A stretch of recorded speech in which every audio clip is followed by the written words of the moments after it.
Wayfarers, episode 12. Ladies and gentlemen, we are back. I'm joined by Mendax, I'm joined by Nigel, I'm joined by the Goblin King himself, and Khaal is probably out in the woods somewhere. Khaal, come in, get over here. We're about to start with Wayfarers. It's good to have you here. Last time, what happened? Yeah, it's a tough one this time because they entered into a dwarven vault. A vault with treasures unknown to the whole wide world. Because anyone who goes into the vault forgets everything that happened inside. The three adventurers got three amazing items. Where will it lead them on their quest here in Tol Karabad? Find out right now. Okie dokie. Great to see all of us back once again for the, I believe this is episode 12 of Wayfarers now. I think this is episode 12 if I'm not mistaken. But one way or another, great to see you all. Hope everyone had an awesome 2 weeks off from D&D, but we are back with the next episode, next installment. Yeah, we had quite a fun one last time. Does anybody want to go over what we did or what happened? A little synopsis. I remember. I just want to see if you guys remember. I didn't mean to hurt Mendax with the weapon. That was an accident. We were testing something, and we did learn. So that's fair. Right. I did ask for it. Yes. So I'm very happy, personally. The weapon that I have now, I don't know what other weapons there were inside that vault, but the scythe, it really just goes with my aesthetic. What are the chances? As does my incredible necklace, the necklace that turns me into a bit of a mist that things usually can't hit, but, sometimes doesn't work out that way. But at the right moment, I think that necklace is going to be a lifesaver, honestly. I don't think I would have chosen anything else. Let's not forget Nigel's amazing item. What did you get? I got a spoon. Wait, sorry, a what?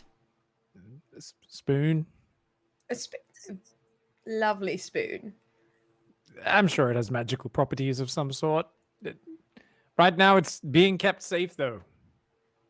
Very safe. Yes. So it's a spoon. Probably the most powerful, The most unassuming objects and characters are sometimes the most powerful. It's a spoon. Sometimes they're also exactly what they look like. That's a spoon of destruction, potentially. Could be. It's quite shiny. Not anymore. Not with where you're keeping it. The greatest spoon of cereal consumption. Well, I mean, since I did store it in my in my loincloth, I am no longer using it for cereal consumption. Its role has changed. It did not seem to add more nutrients to the food as I thought it might. Wait, so what is its role now if it's not to scoop food? It's armor, based on where it has Okay, so you have to pick which one down there is your favorite then? Or is it large enough? Well, it's not always a question of how large is the spoon. Sometimes it's how small what its covering is. But we've been live for less than 3 minutes. I didn't even do anything this time. I didn't even say anything. All I asked is what happened, and we're already on to we're just setting the tone. Armor. Setting the tone here.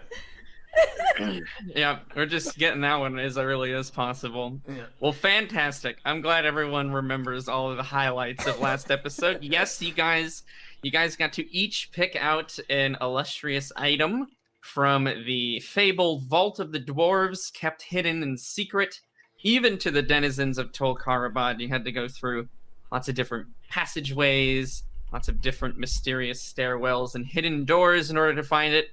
You each came out with your own artifact. Khaal got the scythe. Mendax got that nice amulet, and Nigel got his spoon. The only other thing of I guess if we want to cliff notes it, Nigel's leg has been attended to, but is still pretty slow to heal. So they did estimate that's going to take some bit more time to heal as well. But where we left off, we can just jump right back in. you guys settled down for the night in your own respective rooms with your guards kind of stationed outside. Mendax and Khaal, you did your experiment, I guess, if you want to call it that, where you were trying to test out how the amulet works.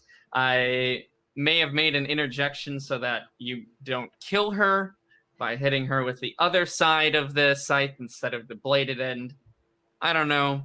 But it didn't work. So again, just as a refresher for how magic items can work, you guys do have this knowledge. Some of them only, they have like a limited number of activations per day. Some of them have a limited number of activations ever.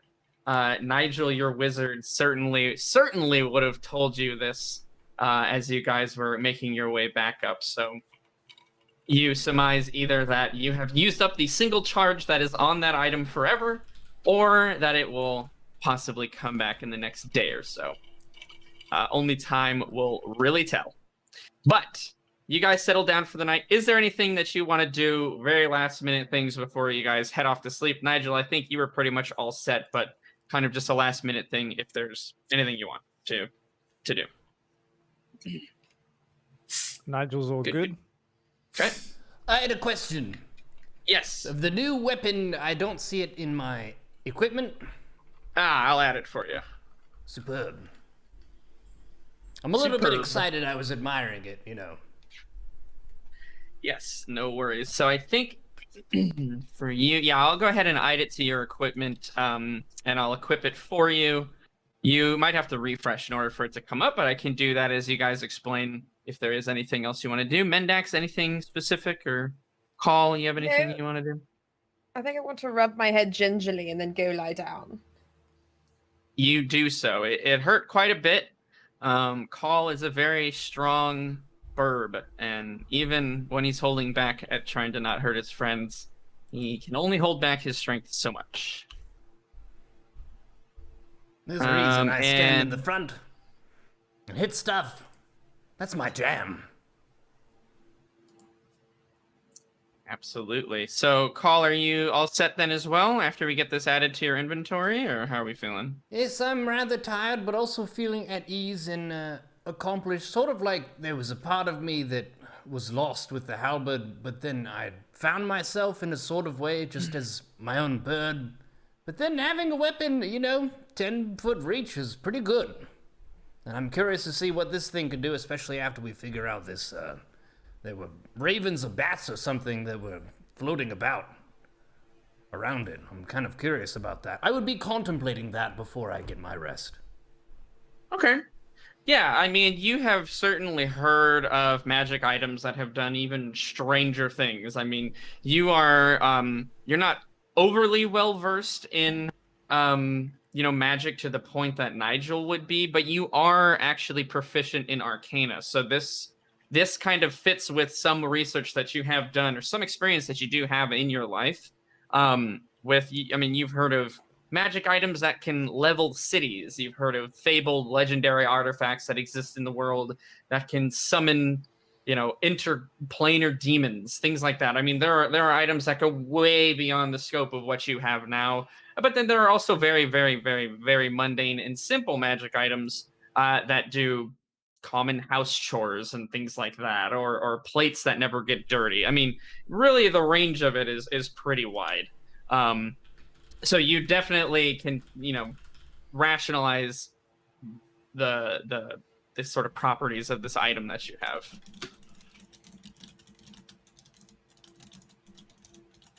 But if you guys are all set, then we'll just say that you head to sleep for the night. The captain said he would talk to you all tomorrow about seeing the Rock Eater, which is your kind of your main reason for coming to Tol Karabat in the first place. You guys got kind of wrangled onto this side quest, or 2 or 3 or 4, but now you're here. Now you can finally start getting some answers. So y'all rest for the night.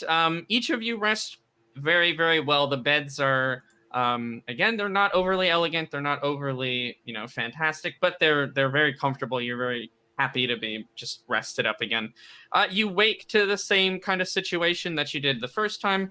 Each of you has kind of a plate of morning types of food, some bread, some different types of meats, water, some cheeses that you guys can kind of graze on at your leisure. And then when you're well and ready, you're more than welcome to meet up. You do see as well, if you recall from yesterday, your equipment was taken. That has been returned in kind of a nice, neat, folded stack at the end of your bed. That's kind of on a chest there. So if you want to, you can re-equip all your items, get everything kind of situated again. It's been cleaned to the best of the dwarves' abilities to do so. Some of the grime and muck is just unfortunately stained in your clothes forever. I think Nigel still has Alleluia Jackson's shoes. Is that right? I believe so. Yeah. Okay. Yep. Yes, Okay. wearing them right now. White. They Yeah. are a pair of brilliant white shoes. Brilliant white, and they have remained immaculately brilliant white through all of your adventures. That's the only thing they didn't clean, and they still look perfect. But yeah, you guys are happy to do that. When you're well and ready, if you guys want to meet up and then head to the captain's office, you can see him about the rock eater, the legendary creature. I'm all And for I'm it. just finishing it. Yes, I'm ready to go.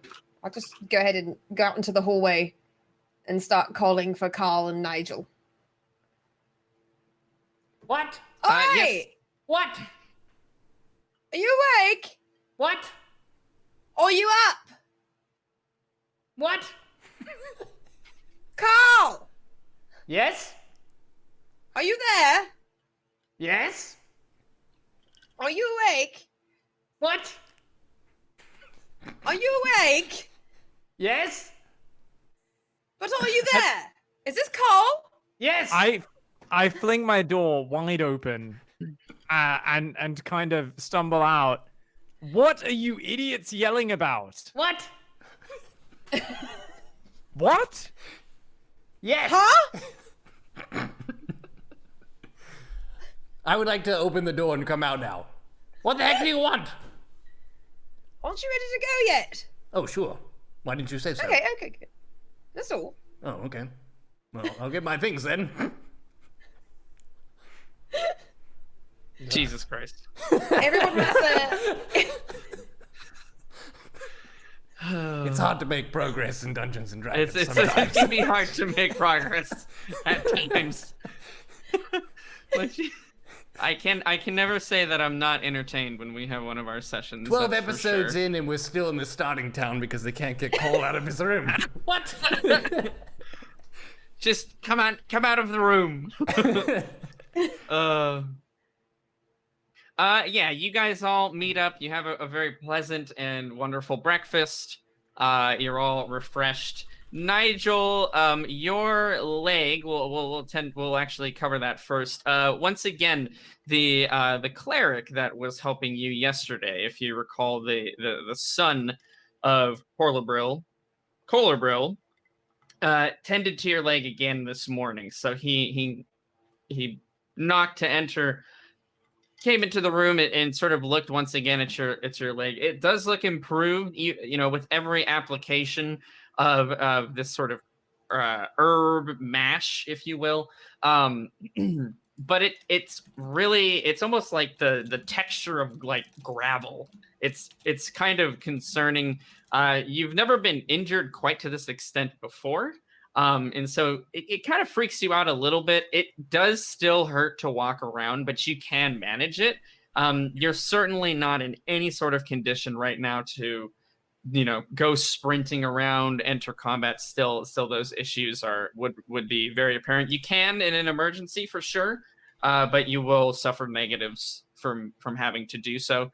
He does surmise it's probably going to take another possibly even up to 2, maybe even 3 weeks to fully heal your leg back to normal. And you're familiar in some ways with healing magic, you know, sort of the shortcut catch-all.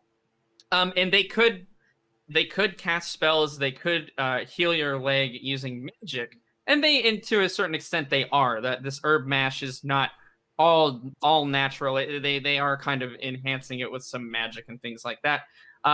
but as close to just letting your body heal as normal that they can do is what's preferred, because it's going to heal back stronger and it's going to look better. If they kind of have to cut all these shortcuts, sure, they might be able to get you going a lot sooner, but if you run into injuries again, you know, these kinds of things have a tendency to come up. So if you can spare the time, they do recommend taking the slow route to recovery. So what you're saying is, if there were to be a chasm of some size before us, then instead of him jumping, he should probably be thrown.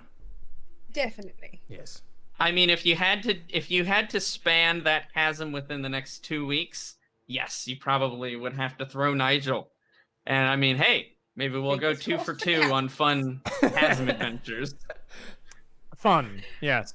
I believe I do have an aversion, actually, and I've sworn to avoid the gash for future after my past very negative experiences.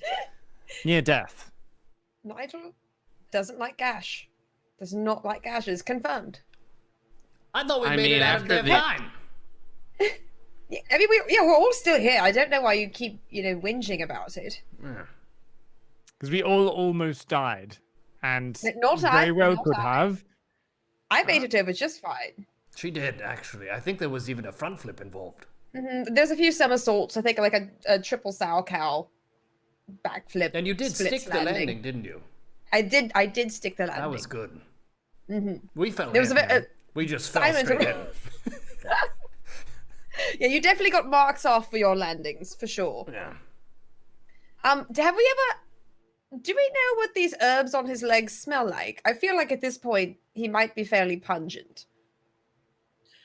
I mean, yeah, they're not like gross. It's not like, oh, bud, you need to take a few steps away from me. It smells medicinal, really. It kind of, there's a lot of like sage kind of sense to it that's as good. well. You get the sense that they probably have some herbs in there that are to cover up the smell of like his wound as well, because it essentially spans his whole calf, so that will eventually take on a scent of its own. But no, the herbs, they don't have a bad smell to it. It's medicinal. I would say it's really neither here nor there.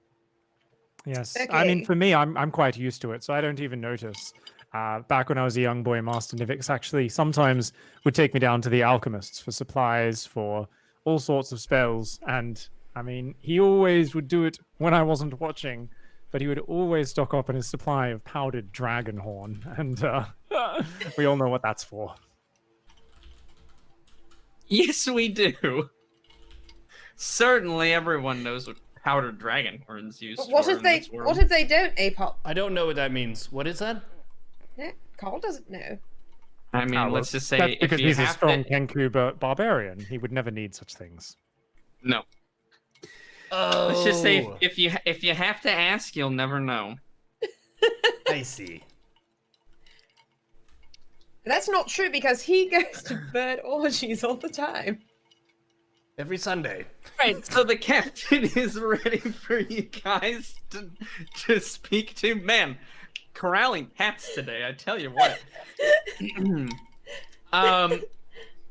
You guys remember how to get down to his office, his back alley office, if you will. You guys meet up, head over there, knock on the door, and enter. The captain is once again sitting behind his sort of desk area, shuffling through different papers at the time. He looks up and, oh, hello, and nice to see you all. It's good to see you too.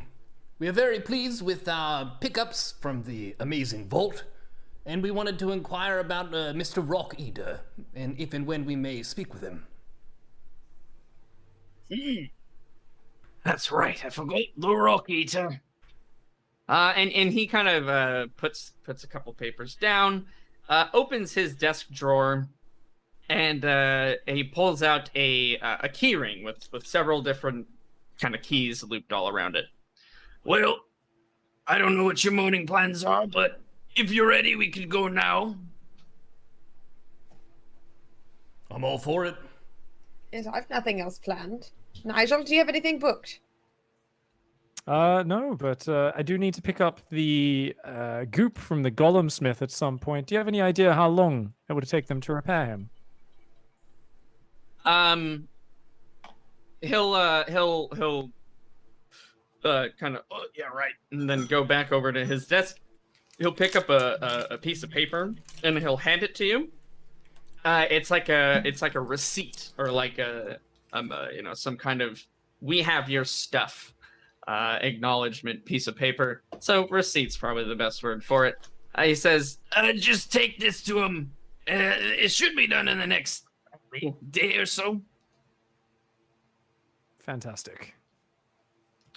He'll kind of look at you all, and if everyone looks ready to go, he'll head out the door. Nigel, you're able to keep up walking along with everybody at a decent pace. After a little bit of time, it does become a little bit troublesome to keep up, and so the group, sensing that, does slow their pace a little bit. But by no means are you guys making bad time. It's just you're kind of leisurely strolling, we'll say. Yeah. This time he does not lead you guys through back alleys and back entrances. You immediately almost take a door that is leading out of the hallway. So he opens a door and it sort of slides out of place.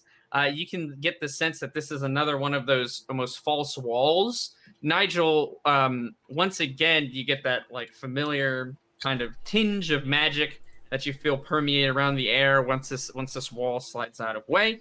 But again, you're not really able to specifically identify the moving pieces to this spell or this enchantment. And you guys walk out, and you're immediately met with a completely different view from what you guys have been accustomed to for the past couple days. This is your first view of Tol Karabad, the city, the actual city that everyone sees. You all have been in the sort of service entrances, the tunnels, if you will. This is the grand city. You are off to the side in what is essentially a grand circular plaza.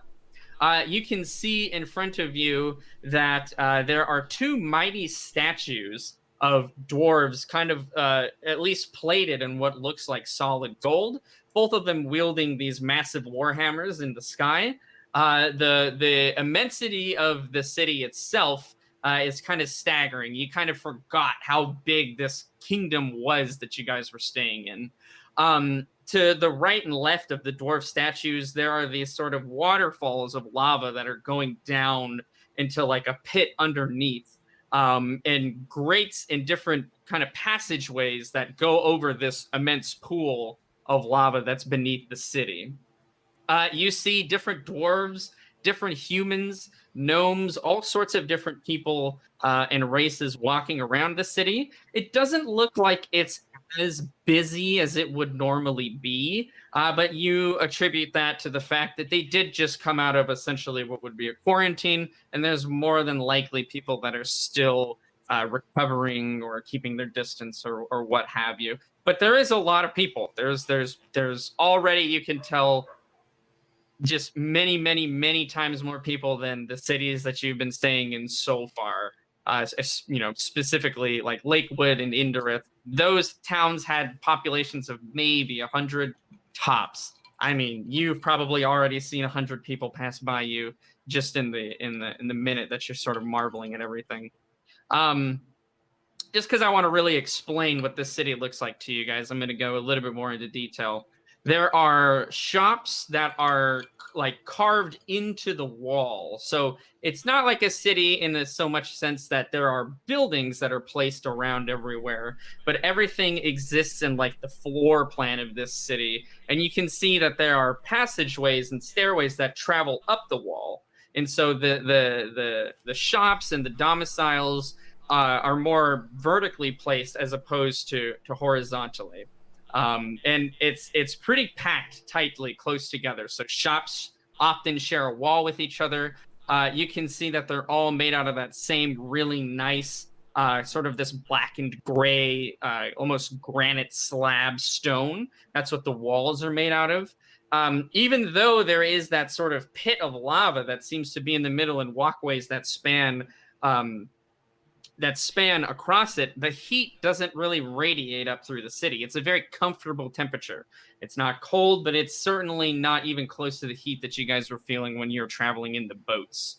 Yeah, I think that's pretty much what we'll say for now. Again, a work of just marvelous stonework. Like the precision, the detail. It seems like everything has its perfect place. Everything fits in. Nothing feels like it shouldn't be there. It's again just very stunning to behold. The captain doesn't really pay any mind. He kind of keeps walking along before he looks over his shoulder and realizes you guys have stopped. And it kind of, yeah, welcome to Soul Caravan. You know, it really is amazing how the dwarves simultaneously capture the grand aspect of such a mighty city with sturdy construction, but also a cozy, homely feel, where you are warmed and you feel safe in this place. Yep. Do you have dogs, Master Dwarf? Do people here have lots of pets? I mean, yes. People have pets sometimes. Dogs, cats, birds. We don't really have any limitations. I'm wondering, where do you take them to shit?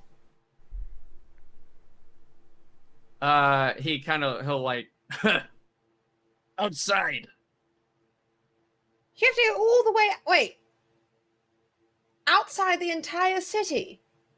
He'll kind of put a hand on your shoulder, which is kind of like he has to reach up.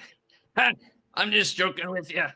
There's gardens and things like that in the city. We're not savages here. We have, a waste disposal system. That is impressive. Sorry, just first thing I thought of. I love dogs. Fair enough. Captain, what are your thoughts on or the attitudes here in this locality towards humanoid petship? Only dogs, or at what point is there a line drawn? And goblins, perhaps? Is there any sort of loose boundaries there that may be different to the towns that we've come from?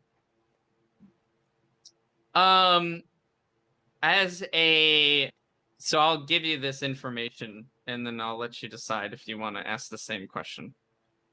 Slave ownership and things like that is even of like lesser races like goblins, orcs, and whatnot is not very looked highly upon in the entirety of the world. So you would know that they probably would not keep slaves. But if you want to ask that, I will let you. You let me know. Yes, I'm curious to find out if they're like super weird and they have some sort of odd relationship with any humanoid or subhumanoid species. I don't know if I'm understanding your question properly, young man, but no, we don't have any slaves here. Even goblins. Rat little bastards. Whoa. That wrong with does make goblins? sense. We did some nice work for a goblin we met on the road. He paid us fairly for carrying some crates. Yes. Oh, yeah, they're not all bad, but, well, we have problems with the greenskins here sometimes. Well, there are bad people of all kinds and good people of all kinds. That's my opinion. Some are greasier than others, though. That is true. That's The true. grease is real. Well, the oil on the feathers helps the water slide off more easily. No, I wasn't talking about you. I was talking about Nigel's hair. Oh. Were we not talking about Nigel's hair?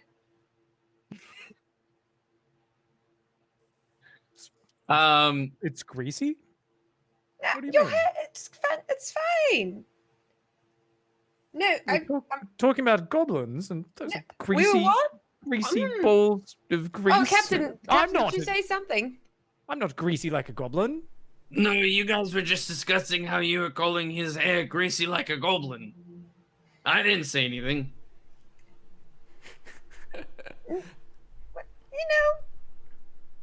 dog shit everywhere here. That's interesting.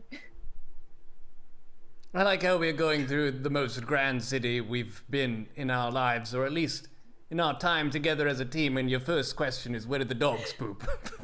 Okay, mean, but it's I'm picturing lots It's an of important stone. question, to be honest. Lots of stone. That is a mess. It's a mess. It's true. I swear Not to in a not large- shit on the floor. That's good.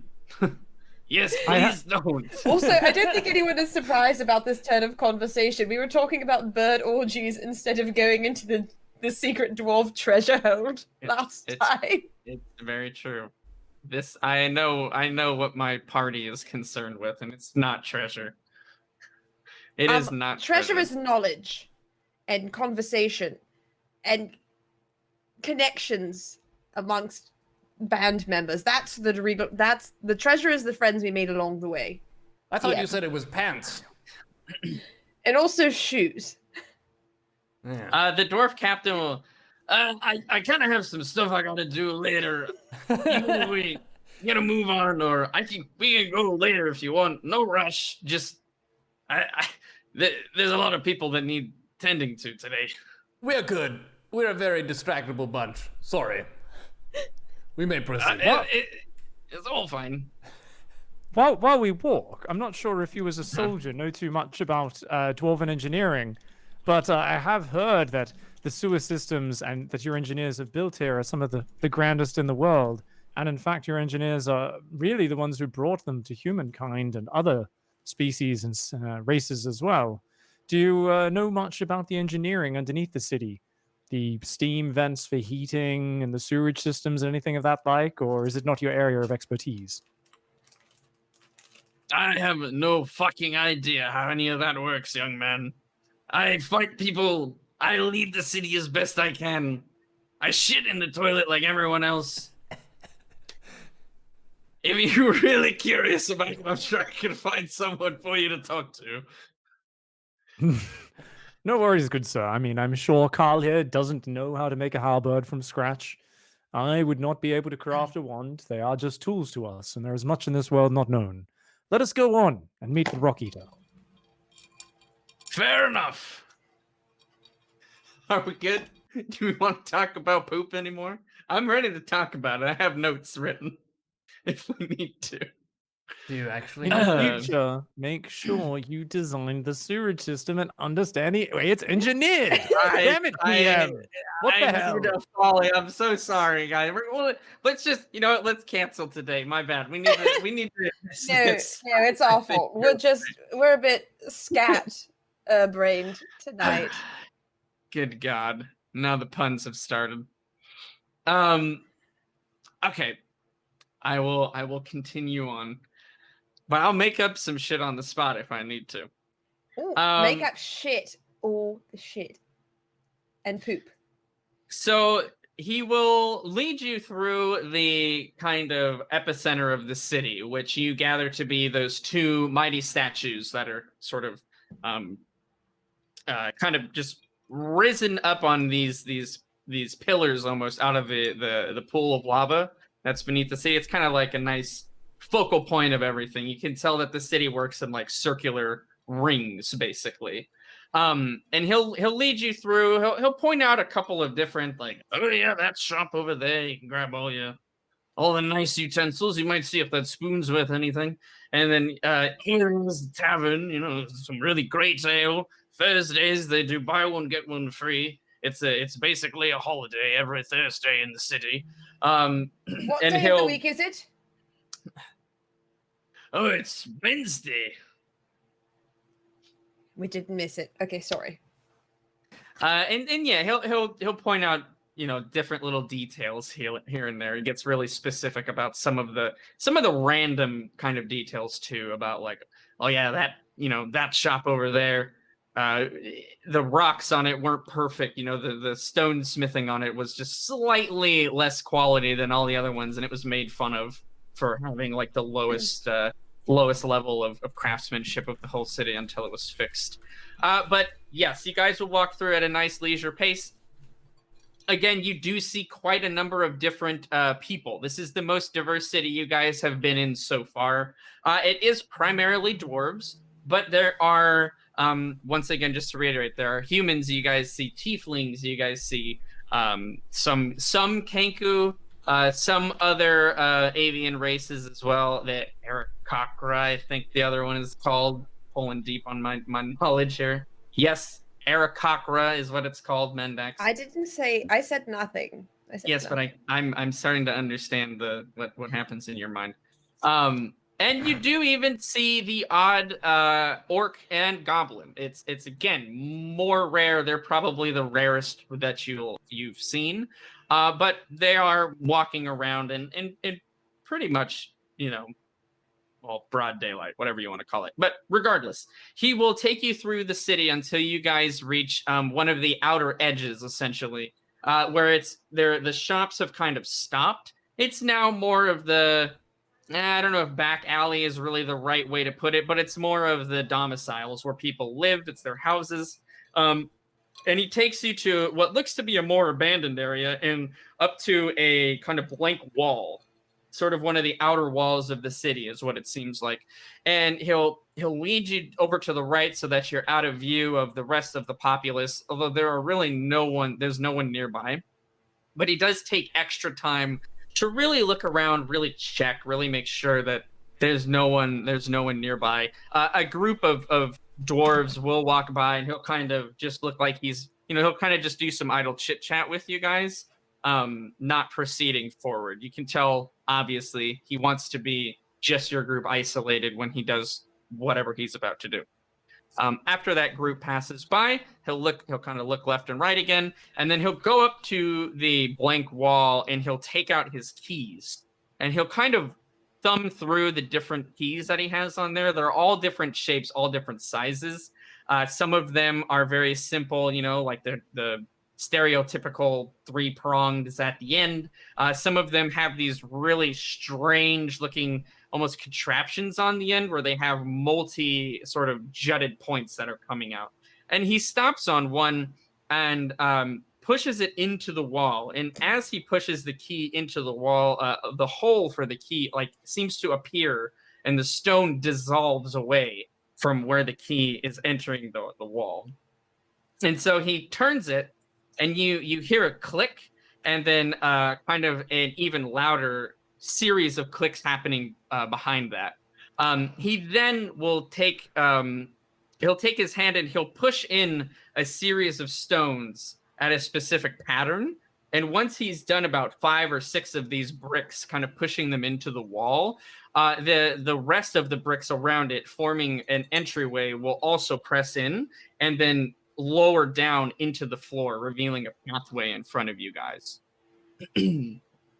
So a very complicated series of maneuvers and keys needed in order to reveal one more even secret wall in the city. He'll come on, be quick. It'll raise up in a moment. And he'll kind of head down, and you guys will follow after him. Sure enough, the door does raise up behind you guys pretty quickly afterwards. So if you lingered around for too long, you would have probably been locked out on the other side. You guys are now in essentially pitch dark, like just a pitch black hallway. I forgot about the. Hold on. And he'll you can hear him patting around on the wall near him until you hear I don't know, the sound of a torch moving from a scaffold. I don't know what sound that is. And he'll sit on the ground with the torch, and he's trying to light it using a little flint and tinder. But he's having a little bit of a hard time. You see the sparks flying in the darkness, illuminating the area around you guys temporarily. Fucking. Oh my god, watch your mouth. Would you like a hand, good sir? Yeah, sure. And he'll hand a tinder and flint up to you. Are you gonna do my most controlled firebolt? All right, so you're gonna firebolt it. Firebolts can only be controlled to a certain degree. because they still have to be a fire bolt at the end of the day. Do you have let's see. No, firebolt's like your weakest fire spell you have. So yeah, that'll probably be the one. It's not gonna make an explosion or anything like that, but it'll certainly seem a little over the top as a bolt of fire screams through the air and smashes into the torch. It does send it clattering out of his, like, he kind of had it propped up on his feet. It'll go clattering down the stairs a little bit, but it'll be on fire. Oh, jeez. Warn me first. Sorry. Sorry. The last one of these in combat, I was maybe about 15th as useful as that. So I wasn't quite expecting it to be so powerful. If only they were that reliable when we were fighting gigantic spider queens that have been had their brains co-opted by mushrooms and are trying to murder us. But can't always be so lucky. Sorry about that. Next time I'll perhaps use a bonfire or something a little bit more controlled. Oh my goodness, that wood of yours, the things that come from it, quite unpredictable. Fire. Come on. Fire. So we can see now. Thank you, Nigel, for lighting the torch. No worries. The torch has been lit. The captain gets up off of the ground and walks over to retrieve the torch. The passageway that you guys are in is fairly dusty. It smells kind of, musty. Like no one has really been in here. It's stale air. There's not a lot of airflow that's going on over here. It's by no means is there like no oxygen or anything like that, but you could tell that this is not a very well-traveled section of the city. Even the service tunnels and corridors that you guys were staying in smelled, I don't know, fresher, I suppose. This just, it's a little dusty. You can also see that is accompanied by some spider webs that are on the ceiling and the sides. The torch itself had a bit of cobwebs on it too. That is very unusual. You've seen nothing that seems like it's been that untouched for that long in this city so far. But you guys carry on. Nothing too serious. And he walks you down yet again another series of kind of pathways. This looks like it's basically an abandoned section of the city, similar in style to those service tunnels that you guys were in before, where your guys' rooms are at. But nobody's here. There's no lights. There's no dwarves patrolling. There are doors, but you can see half of them are open. When the light passes by, again, you can see there's various like desks and things like that. Stuff they were too lazy to move out or didn't need for any other purpose that have essentially been abandoned. It's a little bit creepy, but you're with the dwarf captain. This is his city. But it's a little eerie, you can feel the darkness kind of pressing on your guys' back. And so your combat senses sort of kick in a little bit and they, you're on guard. Let's put it that way. And he'll lead you down the hallway for what seems to be about 15-20 minutes or so. Just very similar scenes on either side. Cobwebs, abandoned rooms, papers, dust, the whole menagerie of different left behind belongings, essentially, until you reach another similar stairwell to the one that you guys went down when you were going to the vault. This one was not hidden behind any kind of door or anything like that. But you guys do head down yet another spiral staircase and into more darkness. If you want to feel more comfortable, there are more torches on the sides of the hallways that you guys can light, but you are able to see just fine with just one. Does anybody want to have a torch, or are you all pretty fine with just the captain having one?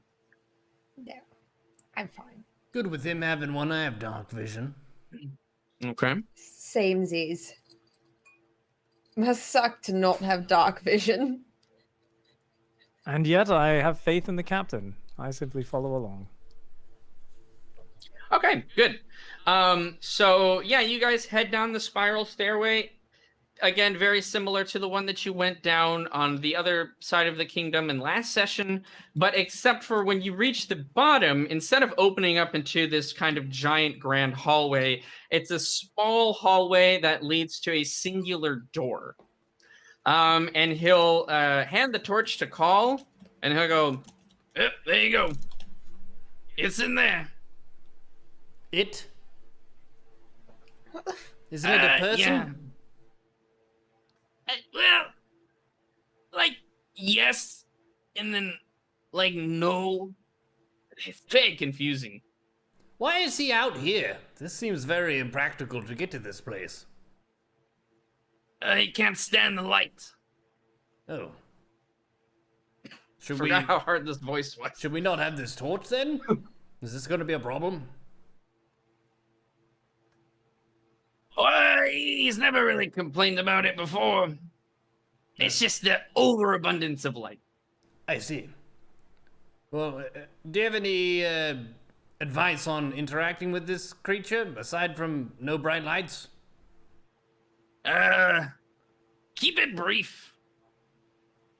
Very good. I'm a Kenku, we go fast. Shouldn't be a problem. Unless we start talking about poop again.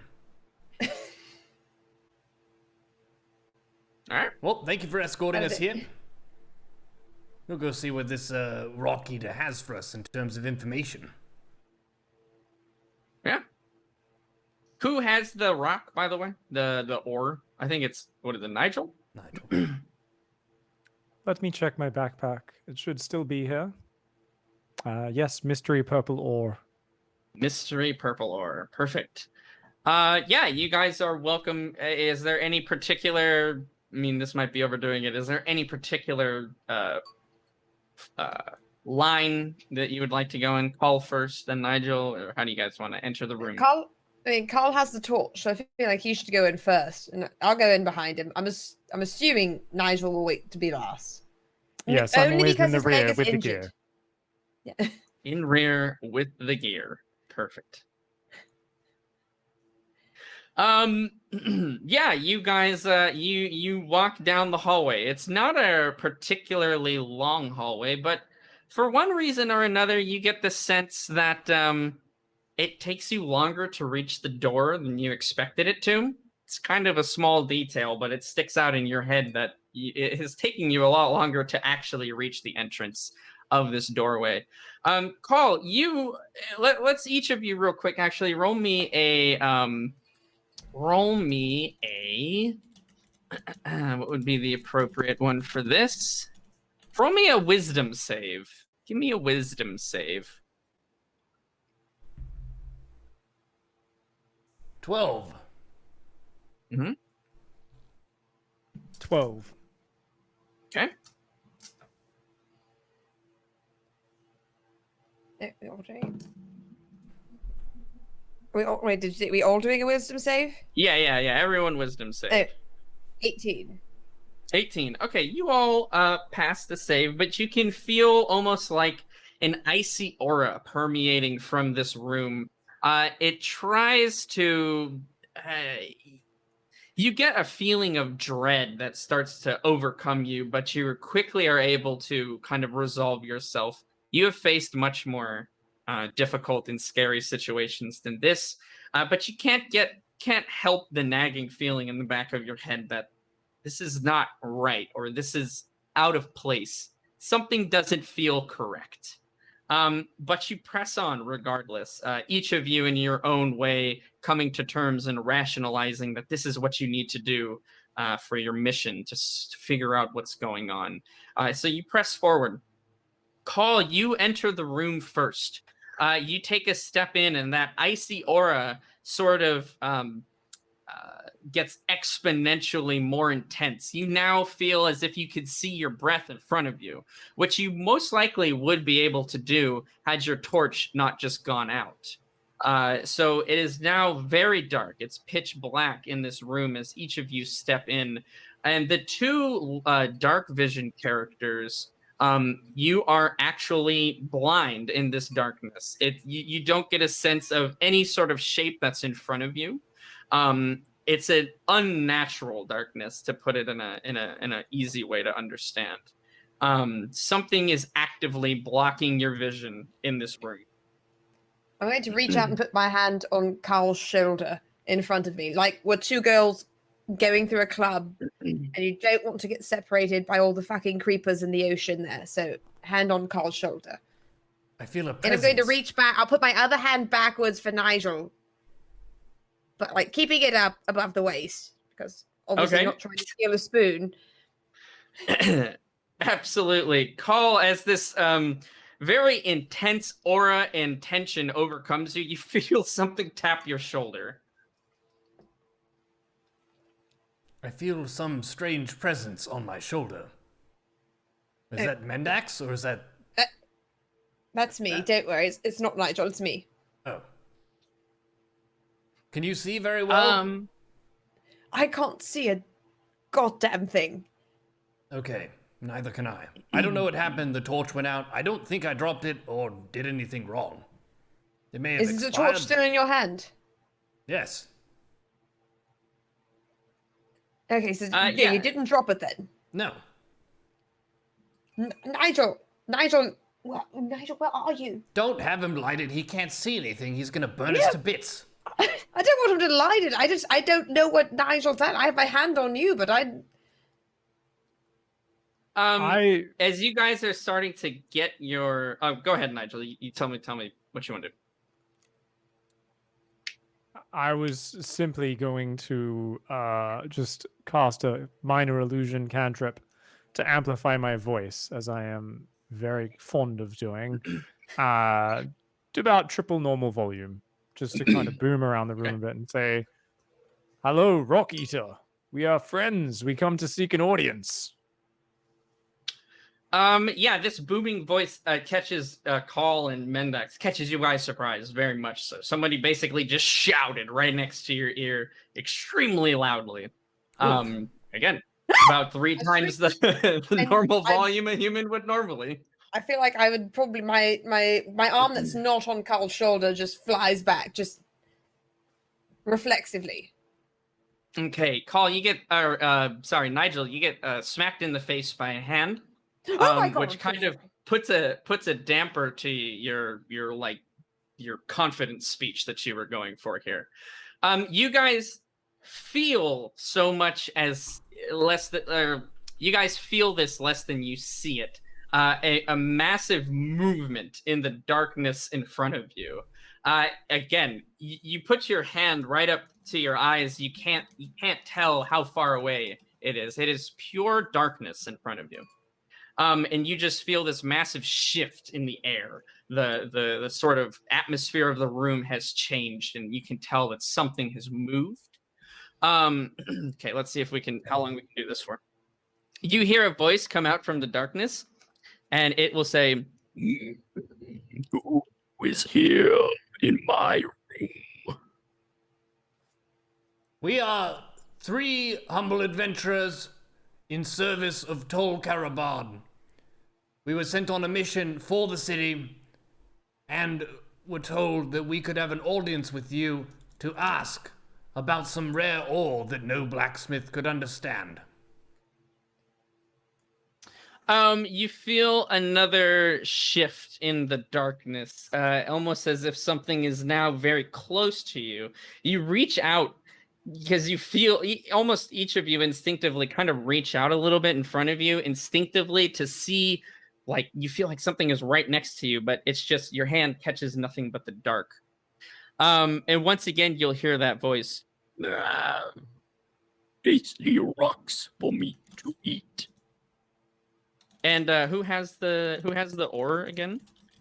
Yes, I've already got it out in my hand, and I am going to hold it forward in my hand and then quickly pull it back, place it on the ground, and I'm going to push it forward with my foot very bravely.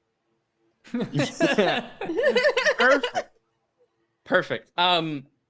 Yes, so you hear the clatter of the stone on the ground, and then you hear almost again a bit of shuffling, a bit of clicking on the ground, even as something almost like talons or nails are clicking on the ground, and you hear a scrape as something picks up the ore. You are once again just greeted by a complete kind of silence, a total darkness, until that silence is broken after a few moments by a extremely kind of loud crack, almost like lightning has pierced the sky. At the same time that this crack or crunch has happened, you see purple sparks kind of fly from the center of the room, and for a very very brief instant, the figure, this creature, is lit up, just for a brief moment. What you see is this almost troll like creature, the subdweller, if you will, eating the rock, eating the ore that you have. You see it between its teeth, and every time it crunches down, these purple sparks kind of fly off of it. Specifically, you each notice something different. Nigel, every time this purple sparks kind of fly out, there's only a few instances that this happen. You hone in and you kind of notice this thing's teeth, its mouth, its lips are like these wiry, thin, black pencil marks that are kind of just on this green leathery face. Its teeth are a mixture of different sort of sharp looking canines and really flat, like molars almost, but they're at different parts than a normal human's mouth would be. You have molars in the back, canines, and then your incisors, I think. These are almost randomly placed. It's flat, sharp, flat. It's all over the place. They're extremely worn, almost to the point where they are like a mixture of gray and yellow. Khaal, you notice this thing's hair specifically. The sparks fly up just enough for you to see kind of the top of its head.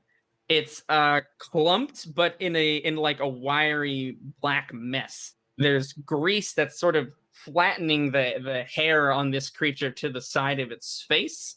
And it mixes in almost as if it's like permanently cemented to the like leathery green and brown skin. Mendax, you notice the eyes of this creature specifically. They're cloudy white. Oh, and you see like pupils and irises there, but they're all hazed over and very cloudy, gray and white. There are also a mixture of rough scars that are kind of all marked over the eye sockets of this creature, that have definitely healed, but it looks like they could be self-inflicted. They could be some battle injuries. You're not exactly sure. And its leathery face, its skin, seems like it's like stretched over the bone structure of this creature. It's not a very pretty creature to behold, and if you were to see this thing in other circumstances, you might like engage in combat. Like, this thing looks like a monster.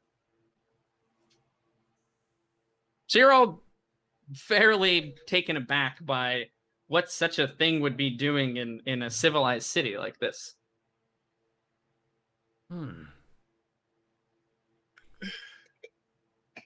Oh, great large rock eater.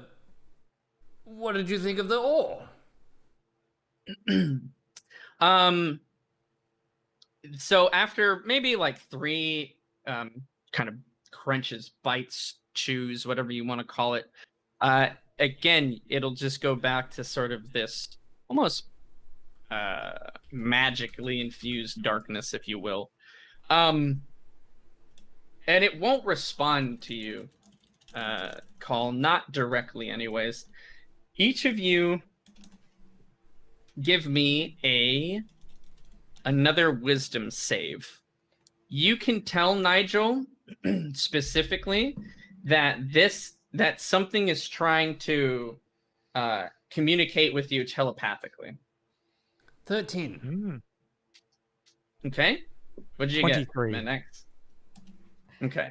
I mean, I am a theater girl, incredibly learned. and I got a 3. Perfect. Khaal, you got a 13, is that right? 13. Okay. Nigel, do you want to choose to fail this save and allow telepathic communication from something on the outside, or do you want you rolled well enough that your mental resolve is strong enough to refuse a connection if you choose?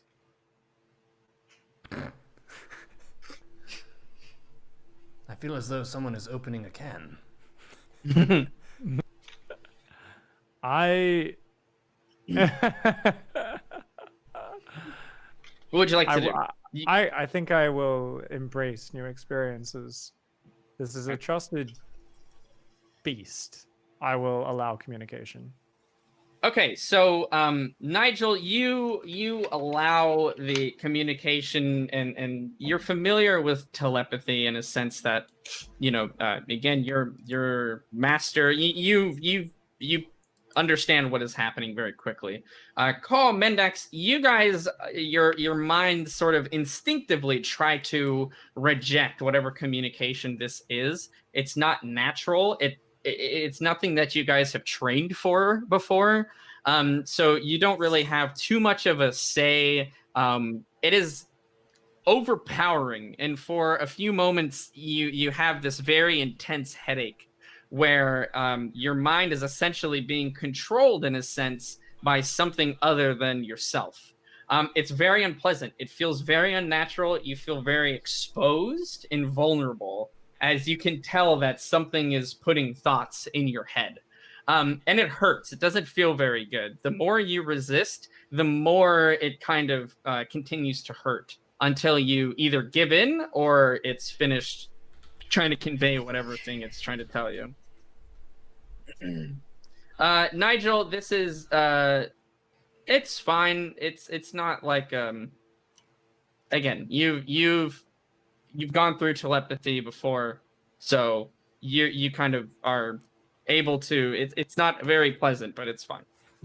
And this is the message that you all essentially simultaneously get. It's more of an idea than it's spoken word. You don't hear anything telling you these thoughts, but in the way that you can make sense of your own thoughts in your head, you form a complete picture, whether that's by flashes of images or just newly obtained kind of knowledge.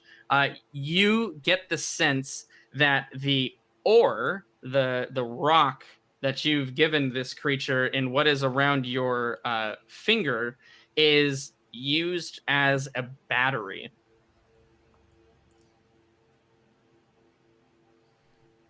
It is a storage vessel. It can hold energy. It can, if utilized in such a way, you can, yeah, essentially a battery is the best way to explain it. This rock can be used to store energy and essence. Did you all just get some very strange, overwhelming sense that this ore is used as a sort of battery that could take energy and absorb it in some capacity? Almost exactly. Yeah, I don't know how, but yes. Did you do that, Nigel? Or was that the Rock Eater?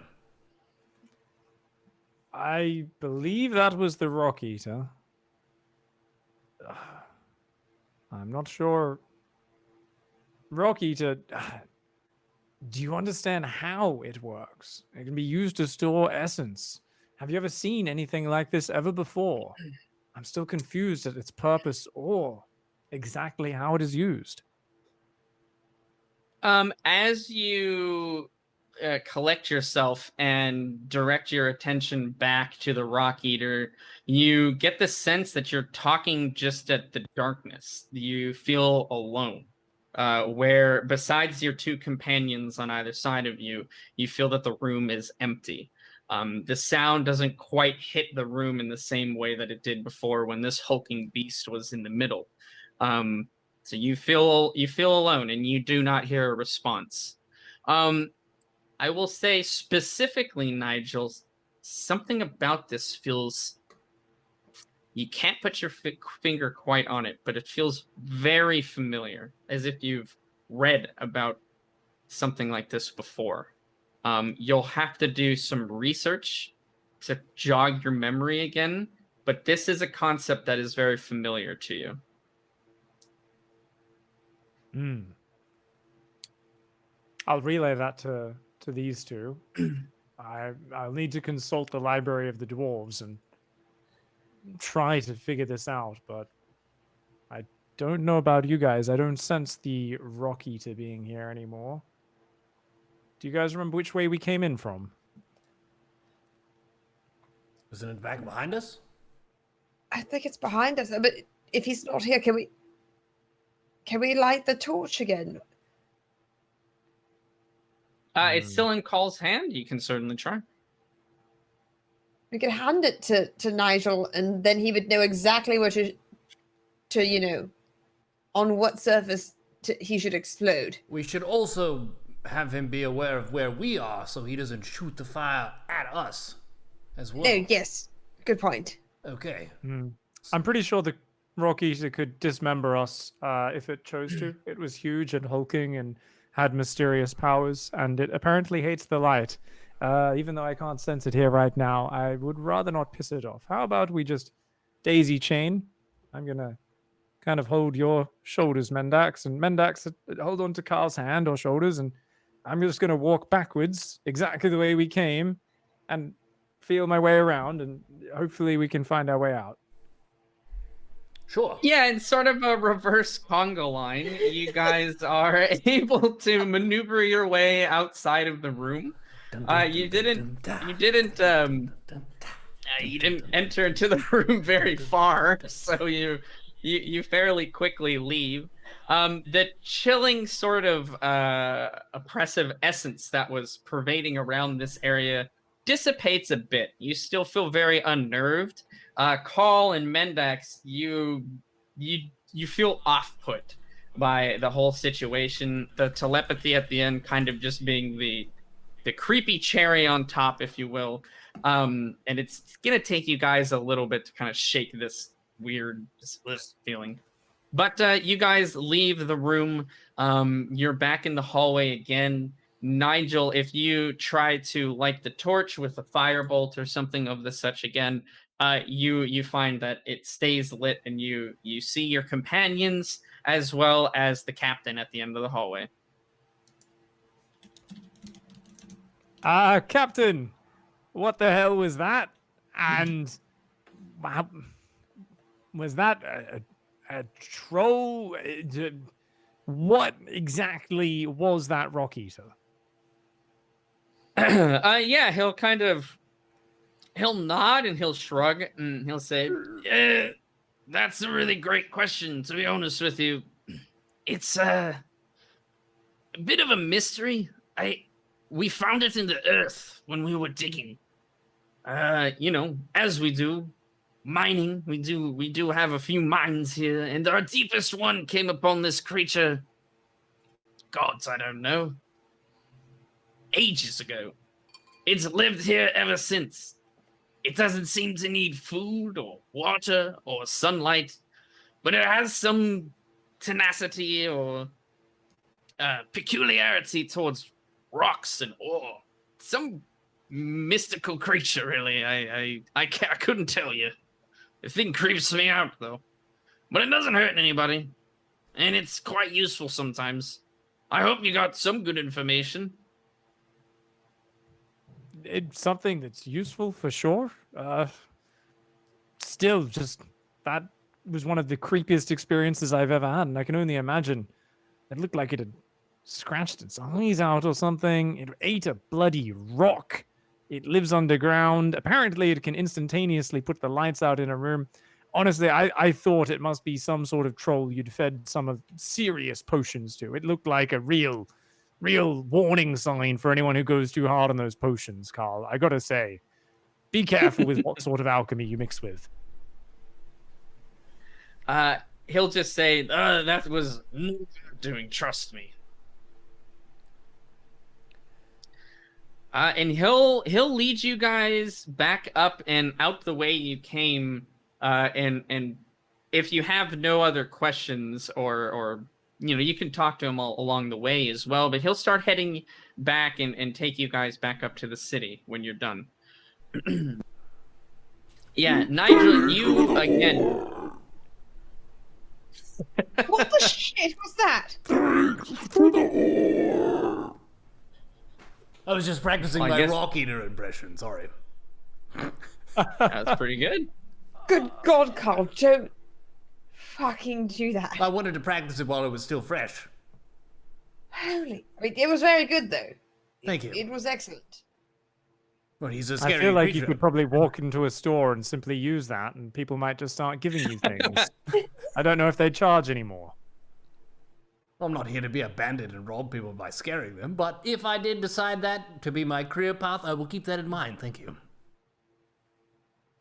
Tell me, Captain, how exactly do you use the rock eater in order to find rich minerals? Do you consult on it?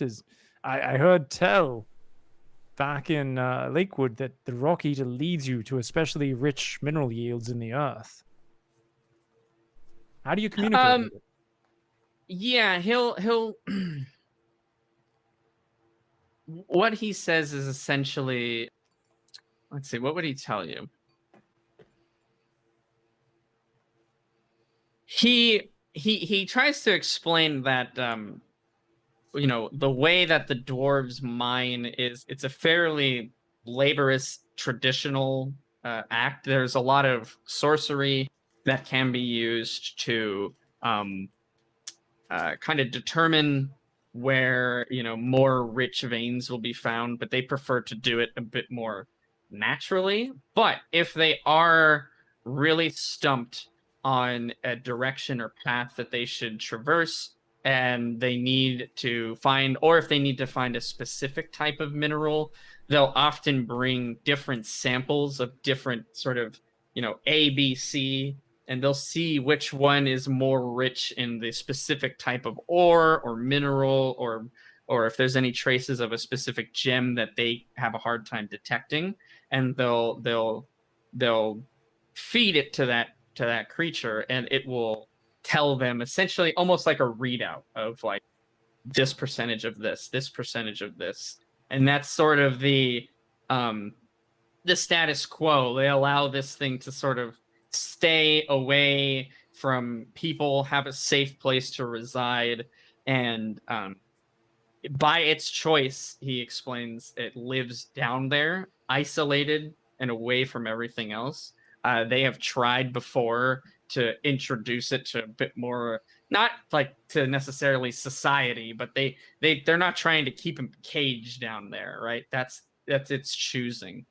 And so in return, that's kind of what they get. It's a dwarven sniffler. Fantastic. Yeah, essentially. Essentially, that is what it is.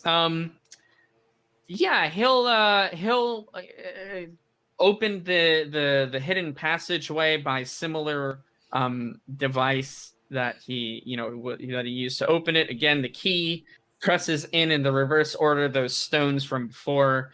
The wall sort of sinks back in on itself and lowers down, and you guys are back into the regular city, essentially.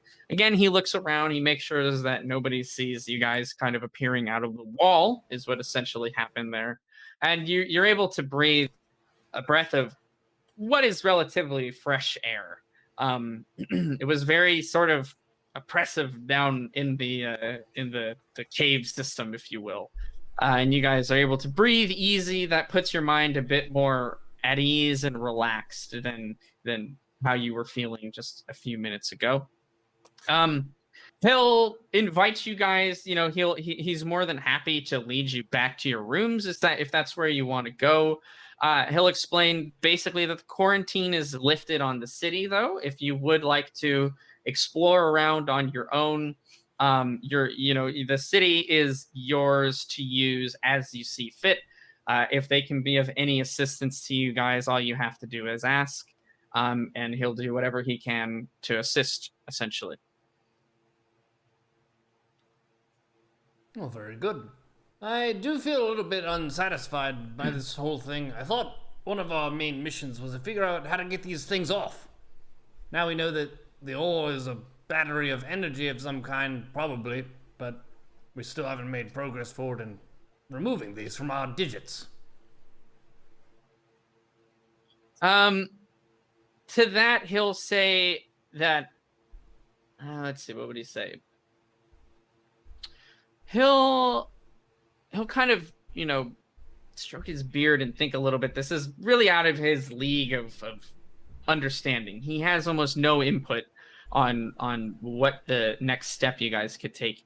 He will say, well, I mean, we don't have a spectacular wizarding school. I mean, we don't really have one at all. But we do have a very nice library. It's open to you. And of course, Nigel and Mendax, if you'd like to research at all.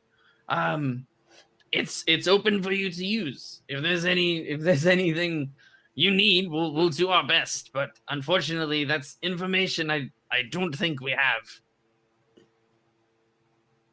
was thinking of just getting drunk down at the tavern on some dwarven ale, but I guess I probably should go do some reading instead and check over my notes and try to meditate on my past learnings and remember everything I know about ore used as sources of essence and magical energy. So I'm going to head to the library. Yeah, I mean, tomorrow is Thursday, so it's a better day for the tavern tomorrow. It is, buy one, get one. Right? Is that what it? Or it's always half off? Either way. Works out the Buy same. one, Math checks get out. one.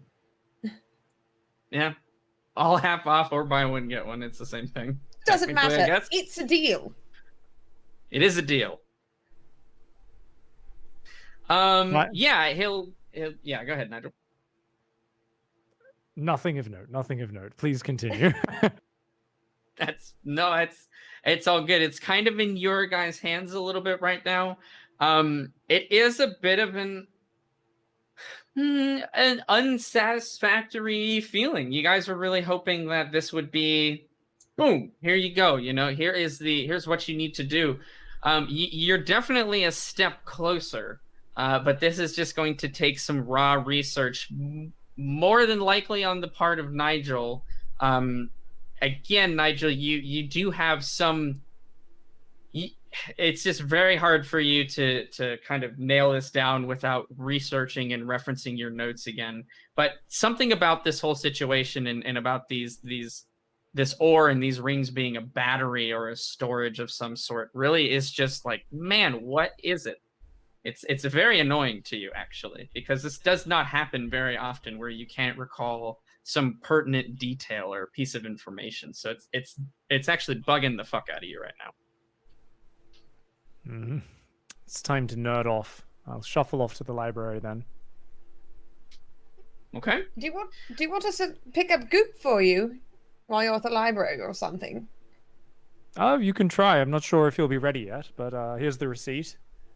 You can go by the Golem Smiths and check. I mean, he's not really mine. I, do think of him almost as a son or at least a pet of some sort. I feel like those are two very different things. It really depends. Some people have different approaches. Many farmers have 2 dozen sons. They just need more to work the fields. Is that not just, it's like having a pet or an ox to pull a cart. A son, an ox, a horse, it's all one and the same in some people's eyes. I mean, it is a construct, just so we're clear. I don't think there's a living soul in it. Just because he appears cold on the outside, he could be misunderstood. We don't know what depths there are. Some magical equations and formulae are so complicated they can create a form of life, which who are we to say it is any less valid than our own? Don't get me wrong. I'm all Team Goop. I love Goop. Goop saved me, so Goop's my shit. He's honestly my favorite person in the entire world right now.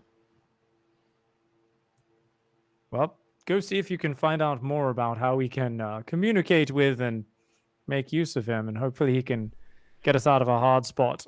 For now, I'm going to go back and see if I can get some more goop put on my leg, make it heal faster while I read up on these books in the library. Team Goop. What? Team Goop, I need a shirt. Team Goop. We do need a shirt. Oh man, that's what we need. What? That'd be awesome.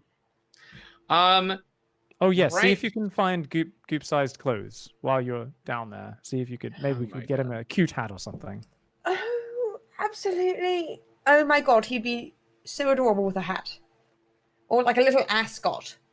Like something. What's an ascot? It's like a little necktie, but it's not a tie. Oh my god, I'm traveling with savages. Don't worry about it, we'll get him one. If they have one, we'll get him one. I am a barbarian. I don't know what you expected. How many barbarians know what an ascot is?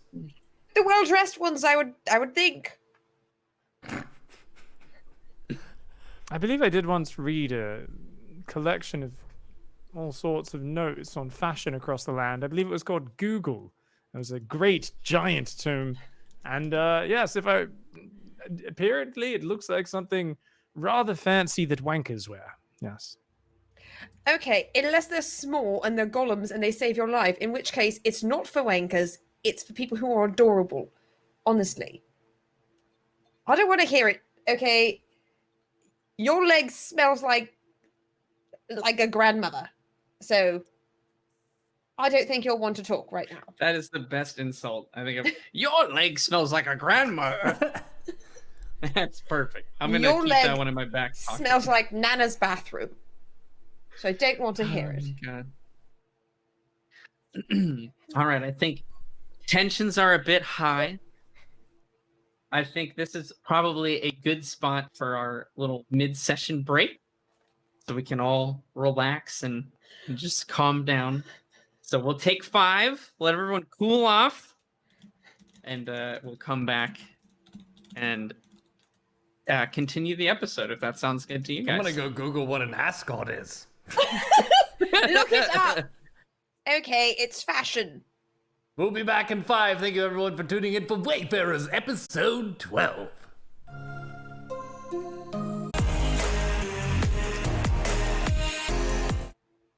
Ladies and gentlemen, we are back with Wayfarers episode 12. We are in the city of Tol Karabad, have just met with the amazing gangle creature known as the Rock Eater. And I'm about to embark on various tasks, checking in on Goop and researching more about this mysterious ore in the library.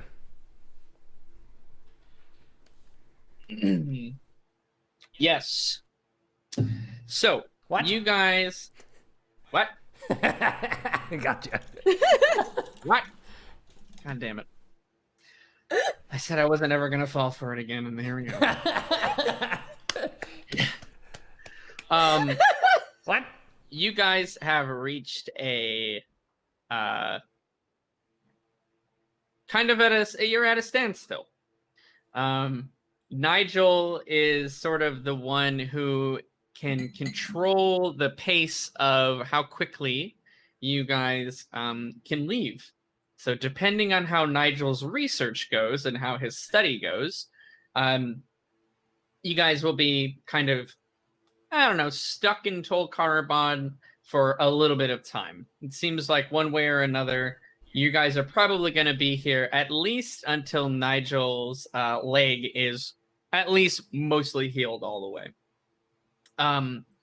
So, that being said, you can each, in a somewhat similar fashion to Lakewood, go about what you would like to do in Tol Karabad. I know that you mentioned you want to check up on Goop and make sure that he's doing good and whatnot. You guys are more than welcome to do that. The way that I was going to do this sort of session, I suppose, if you will, of rest in the city, because you guys are also, again, pretty exhausted. You can't push yourself to your limits all of the time, so you do need to have periods of rest between that. I have something a little bit for each of you, a kind of path or something written up that each of you might embark on if you so choose, or if you want to just fuck off and do something else, that's fine too. That's up to you. Well, I'm curious. What are our I dare. options? Yeah, absolutely. So we're gonna do this in a bit more of like a macro look at the 2 weeks as opposed to an every single day kind of thing, like how we were doing in Lakewood. Otherwise, it's going to you'll have to role play like 14 days of different, like wake up, what do you do? That's gonna take forever, even for us to do. So in long periods mean of time like especially this, for it's us? normal. Especially for us. That's true. It's 2 weeks of a just non-stop sequence of hangovers and Mendax getting drunk, waking Yep. up, getting up, waking up in strange places, stealing things, getting caught. Let's do it like let's tackle this as follows. Mendax, we will start with you.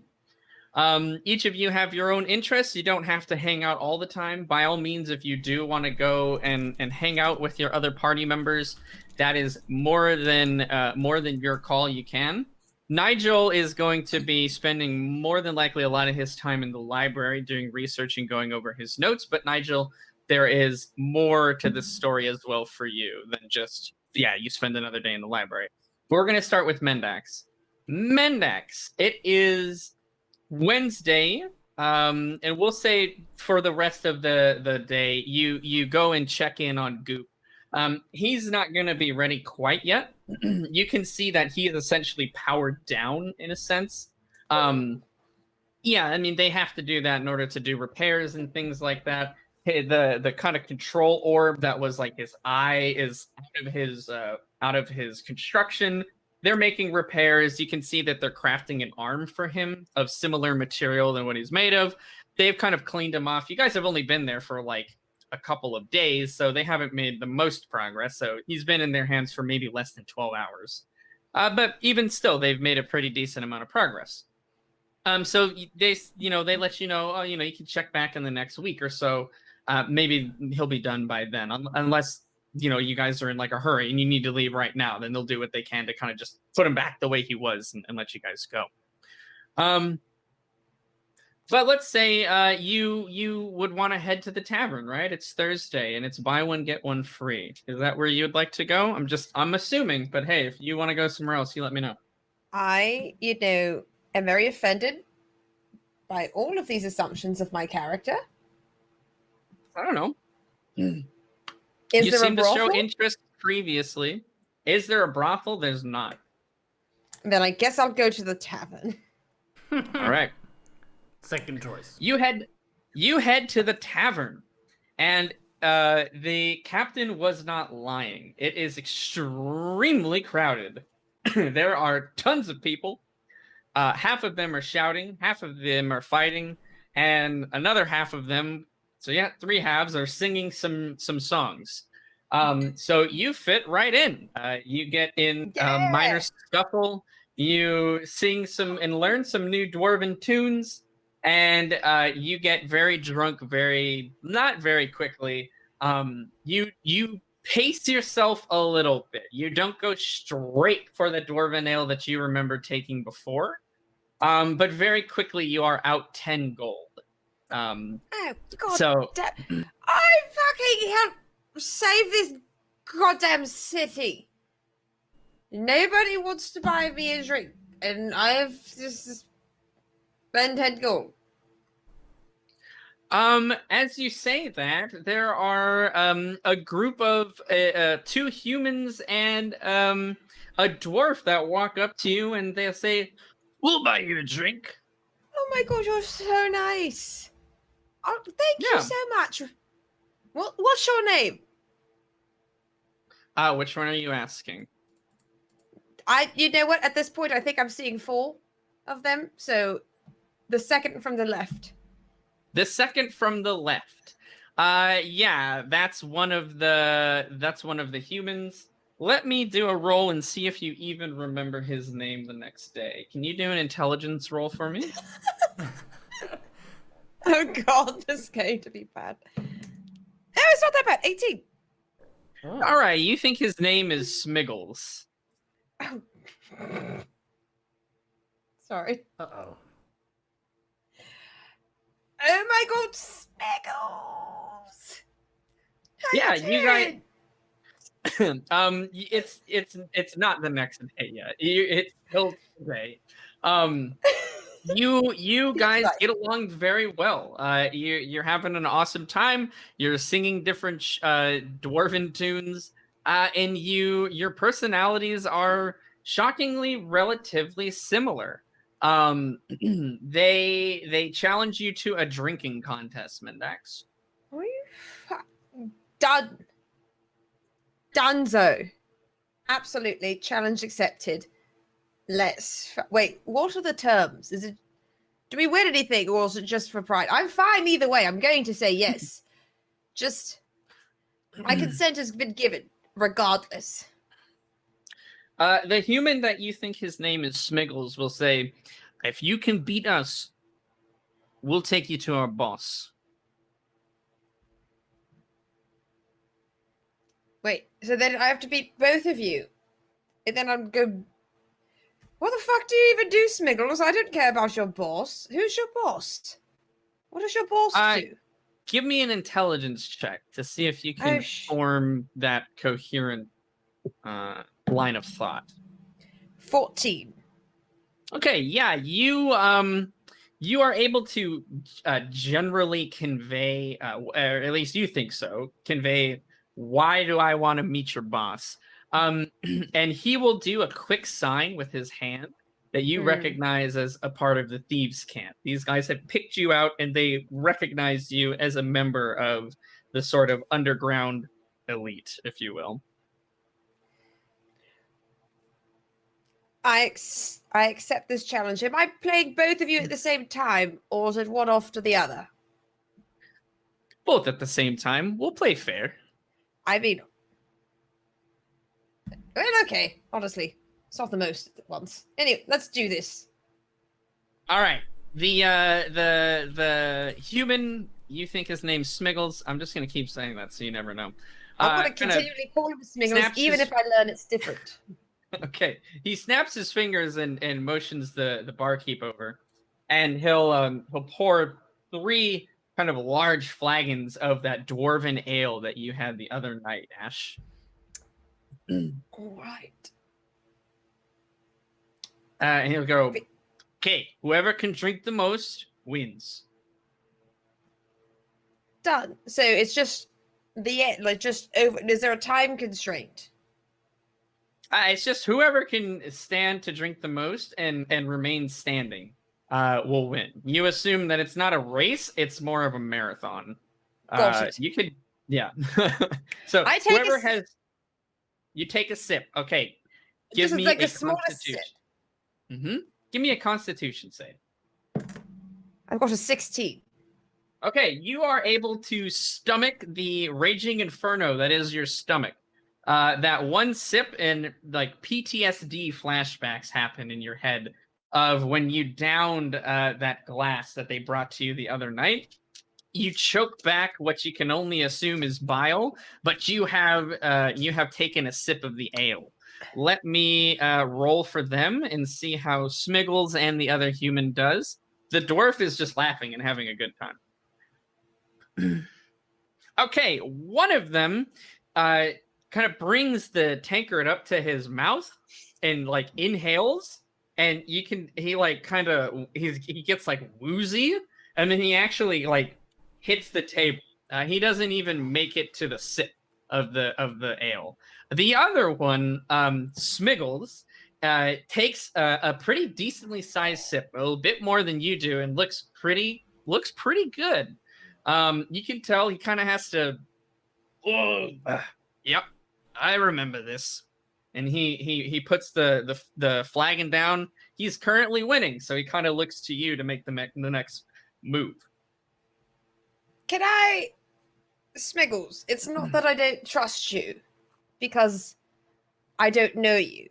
So, obviously, I definitely trust you. But I want to stick my finger in his tankard and take a taste to make sure that it is actually dwarven ale. Yeah, that's a smart move, definitely. It is. It is for sure. Fuck you, Smiggles. Okay. So I've done lots of drinking in my time, and I do know, counter to, what people usually think, is you should have something on your stomach. You should have protein. Mhm. Can I motion the bartender over? I would like to get some form of meat, like a nice sausage. I would very much like a nice sausage in this bar. And then I'd like to take a bite of the sausage and take another sip of the ale. Okay. Yeah, he will bring you over what is called the spicy bassa. And it is it's like a spicy like pork sausage basically. Yeah, and you can Perfect. have some of that to eat. Yeah, if you I don't think want it a will lot help of you. it. I'm just Yeah, going to yeah, take a sure, couple sure. bites. Okay. I'm assuming that Yeah. tieflings have a pyloric valve. It's important. So I should only absorb that is 20%. Information I have no idea what to do with. So yes, sure. Give So me another Constitution save if you're gonna go for another sip, though. I am going for another same size. This is not. We're going for the marathon, not the sprint. Okay. I got a 16. 16 Okay. this time. You are feeling you're feeling a bit at ease. You think that eating something definitely helped. Keep in mind you were pretty drunk before. So you're not in the best control of like how your body is feeling. You could be normally like in a bit of a a mess right now, but whether it's just you're numb to your own feelings or you're actually handling this better than before, you are able to press on. You take a same size sip. The tankard is about a sixth of the way down from the top, which is pretty good. He goes, all right, and looks over. He grabs one of the sausages as well and bites off That's my half. sausage. I slapped the fuck out of his hand. Smiggles, that's a fucking foul, mate. You don't do that. That's my plate. No, you Give me order a your dex. own. You order your own main vein. Give me a dex save. I got a 6. Okay, you did not slap that out of his hand. You God damn it. the air that's kind of next to his hand a little bit, and you look a little bit silly with it, and you assume that's what you said. You're not entirely sure what came out of your mouth, and you're swaying back and forth a little bit. Regardless, Smiggles carries on. He takes a bite and takes another sizable sip. Like before, let me take a look and see how he's doing. Oh, he is doing a bit rough at this point. He is not able to drain the tankard as much as he was getting before. He kind of has to. He gets like choked up at a second and coughs a bit. Like you could tell he almost inhaled some of the alcohol.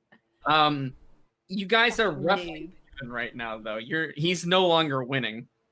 But he kind of is trying to put on like a brave face, like, yeah, I got this. This is nothing. I hope you do choke on that sausage, Smiggles. The stolen sausage. Fuck you. Okay. Okay. I'm really... That's what you think you say. What you actually say is Smiggles, you sausage. That works for me. Okay, I take another small bite of the spicy sausage. Mm-hmm. And then I take another sip, very tiny sip. Again, we're playing the long strat. We're going macro. We're not cheesing here. Okay. What did you get? I got a 15. Not as good as last time, but I'm loving this dice tonight. All right. I mean, a 15 is a relatively still decent roll for where you're at. Did you roll a 15 or did you get a 15 with the Constitution save? Oh, I've literally been forgetting to adding my Constitution plus 3 to all of these, so it's fine. So I actually got a 15 plus 3, so an 18. Okay. All right. I was kind of thinking I have had a lot you're doing math to drink, a lot faster tonight. and I forgot to add any of my benefits to it. That is okay. That's okay. Yeah, you're powering through. You take another decently sized sip, and you're feeling good. You actually go for a second one at the same time. You are about a fourth of the way done with your drink, and you look at Smiggles. You put the ball back in his court.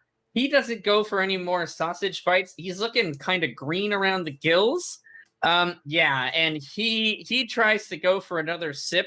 His hand is like a little bit shaky and he's sweating a little bit. And he like tries to take even the slightest sip of the ale, and he just can't do it. You win. Oh. And he puts the ale down, and he's hey, excuse me, and he kind of rushes off. He's holding his stomach in his mouth. You think he's going to probably take care of the issue. But you won. Congratulations. The drinking contest is yours. The dwarf that is nearby kind of he does a little cheer. Yeah. Good job. Yeah. I want to reach my hand out to pound his fist. I'm going to hold it out like, come on, dwarf. All right. Give me a dex What's save. up? I got a 3. All right, you fall on the ground. Do I have any dexterity? No, I have it. excellent dexterity, don't I? No, it's a 9. Yeah, still falling on the ground. It's a 9. You feel pretty good, though. I mean, you still won. You're not, like, unconscious, but you fall out of your seat trying to do this very complicated lean-over maneuver. Not very practiced at doing that when you're absolutely Just on trapped. purpose. It's my finishing move. It's fine. The dwarf will help you up, and we'll go ahead and we'll pause your story there for now. Nigel, we'll head over to you. It is, we'll say, the first kind of couple days of your research. How do you want to go about researching? Do you want to just hole up in the library? Are you trying to do individual looking through notes? Combination of the two? Tell me what you want to do. Starting with just reviewing notes and the books that I have on me, and then just kind of going through the library and first of all going to consult with the librarian or whoever's in charge of the library. I imagine there's a librarian. Oh yeah. There are several. There are many of them. So if you tell them sort of the content of what you're trying to research, they'll definitely be able to point you in the right direction. They are, they mainly have like organizational skills. They're not at all learned in the ways of the arcane, but they can go, magic, and then it kind of breaks down into subcategories from there. So they give you several good leads to start off on, and then once you start actually researching, you can kind of recall even yourself a couple of books that wait, what about this one? I'm pretty sure I read something in here. Give me an Arcana check. That's what we'll use for your research here. I've got a +5 on Arcana, so that's going to be a 15. Mm-hmm. A 15. Yeah, you feel like you're making pretty decent progress at first. This is not a type of magic that is very popular, but you do remember, and you are reading even further in about different wizards and sorcerers and magic users over time that have tried to, and failed for the most part, create like magical type of receptors. What you find for the most part is a lot of like golem construction and things like that. That is the most applied usage of this current type of enchantment or magic in today's world, is like a constant and steady stream of magic, or a connecting device between a magical source and a golem to keep them active. Nothing that quite fits the bill, though, of something that just stores energy. That is not, you're not able to find that at first. And you research this for the first few days. Again, this nagging feeling at the back of your head that something is just so familiar about this. and you're trying to race through your memory, and you're coming up blank. It's quite frustrating for you at first. As you're sitting at the table after the first, we'll say you've been at this probably for about 4 days or so. In the meantime, you have been receiving, again, medical treatment for your leg. You've been not sleeping as much as you should. When you go on these sort of nerdy benders, if you will, you value the candlelight as opposed to the pillow.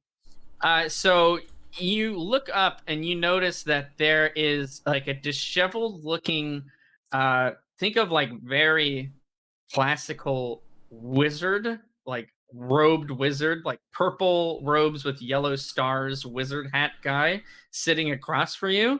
And he kind of has like, he has bags under his eyes. He's pretty old, and he's got a white beard and hair. His robes look pretty unclean. I go, hey! And it's the middle of the night, right? You're not actually sure what time it is. And I'm in the There's no library, yeah? windows. Yeah, you're in the library, but there's no like windows to the outside where you are, so you can't really actually tell unless you ask someone like what time of day it is. Hello. What you reading there?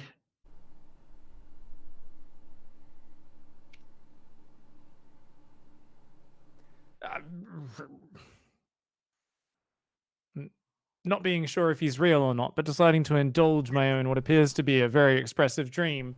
I am trying and mostly failing to discover ways of using mysterious types of ore to create magical batteries or receptors that can store energy inside of them. Know anything about that? He'll say, "Oh, that's cool." No. And he'll kind of like scratch his head in a weird way. He'll go, "You want to buy a map though?"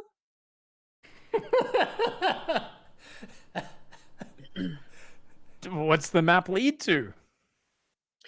A magic store in the city of Tulkarabad. Well, shouldn't I buy things once I'm in the store? So, I mean, do you own the store and you're trying to get customers? You're getting them to pay to find out where the store is. It seems like a bad business model. And he'll kind of like come in close and go, "Shh, no, it's a secret store."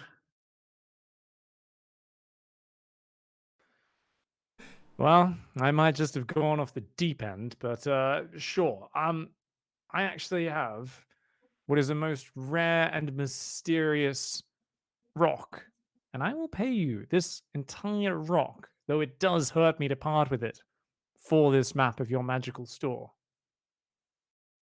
And he'll kind of like again like scratch at his arm a little bit. You get a very unnerving feeling from this guy. And he go, "Ooh, what kind of rock is that?" Ah, this is a magical rock of bludgeoning.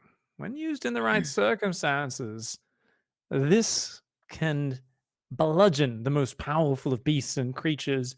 It brings justice when it is most needed, freedom Uh-huh. for those who are Whoa, oppressed. you don't say. Give me a performance, and I will actually give me a. You're not. Give me a deception because you're lying to him, kind of. You're technically telling the truth, which is what the best part is. But I will give you advantage on this deception check because you are actually telling the truth, but you're trying to fool this guy. I've rolled an 18, but advantage means roll twice, right? Yeah, And I you rolled take an the highest 18 one. again. So what is You're deception plus 2? So 20. That's a very good. Oh, well, I've never heard of that artifact before. Can I see it? Most certainly. But first, I must see the map. Yeah. And he'll like reach into his robe and he'll pull out like a folded, well, it looks like a napkin, and he'll put it on the table. You get you see he'll like slide it towards you. His nails are like cracked and gross, and his fingers are like skeletal and kind of. I don't want to. You wouldn't want to shake hands with this guy. You're like, no, I'm good. But he'll like, here you go, and he'll hold his hand out for the rock, and his hand is kind of a little shaky. Okay. I'll hand over the rock and pick You up just the hand him like napkin. it's a regular rock, right? You don't Oh, have it's a some rock. special. Yeah, it's a Okay, 3-pound alright. rock. It's one of the rocks I carry around. Yeah. And he'll go and he'll like he's really enamored with this rock. Oh yeah, I've heard of these before. It's pretty. You've got yourself a good one here. And he'll kind of like sniff it. He will like bite it a little bit. He's missing some teeth. It's like, oh, yes, good quality rock. Yeah, rock of bludgeoning. Get a good price. Yes. The map is in front of you. I don't know if you're. Oh, I'm picking it up. Yeah. What's it look like? Yeah. So the map, you unfold it. It looks like it's a pen drawing. And at the top of it, it will say Bumblemore McStumblefumble's secret map. And there's like a really crude circle drawing of like the 3 rings of the city, and on the middle ring there's like an X, and then at the bottom it'll have like a little like little bullets or whatever, and it'll say drunk beard or drunk hair, cat, and secret.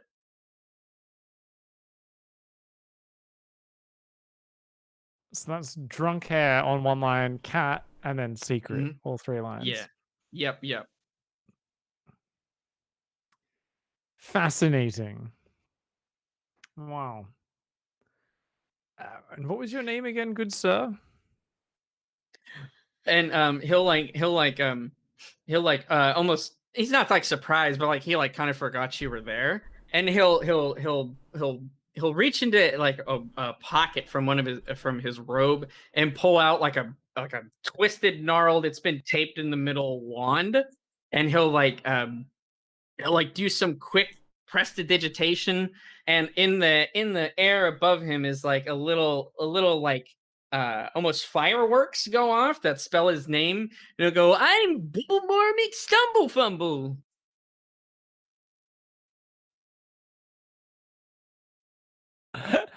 Beebleball, was it? Oh, McStumble Fumble. Bumblemore. Bumble. Fantastic. So how about it? Want to trade? He hasn't really like grasped that you've already looked at the map, and that it's like it's not very hard to understand. I am going to just rub my eyes and then look at him again, and He's there. yeah, he's there. Mhm. Do I notice anything odd about the appearance? Does he appear to be real? Oh yeah, I he's think- real. He's real. Okay, they just got mad wizards running around the library.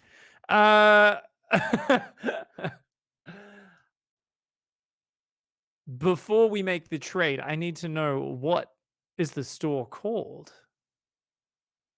And what can I find there?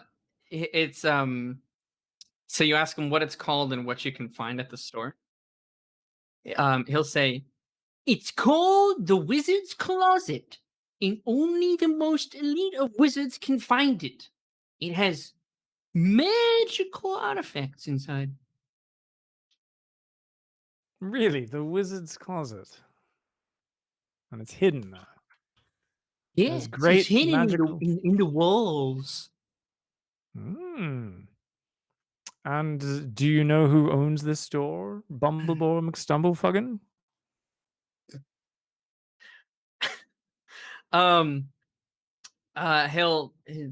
No, nobody knows who. It's mystery. But maybe you can find out if you trade me for the bet.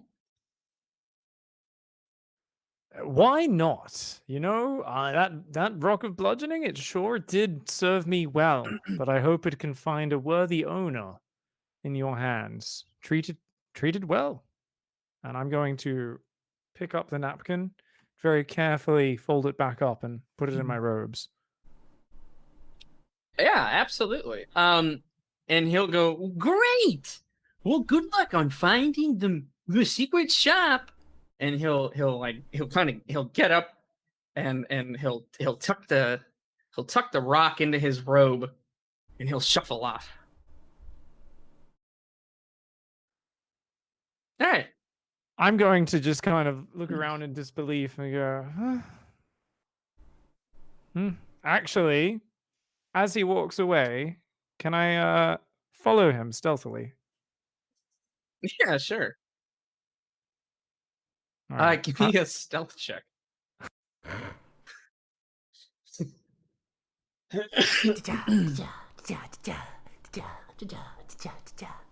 16.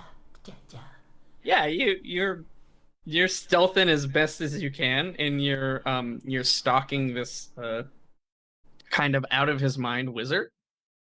Yeah, he kind of shuffles off. He's not very fast, but he takes a lot of steps, if that makes sense. And he's kind of just walking around, and you follow. How long do you want to follow him for?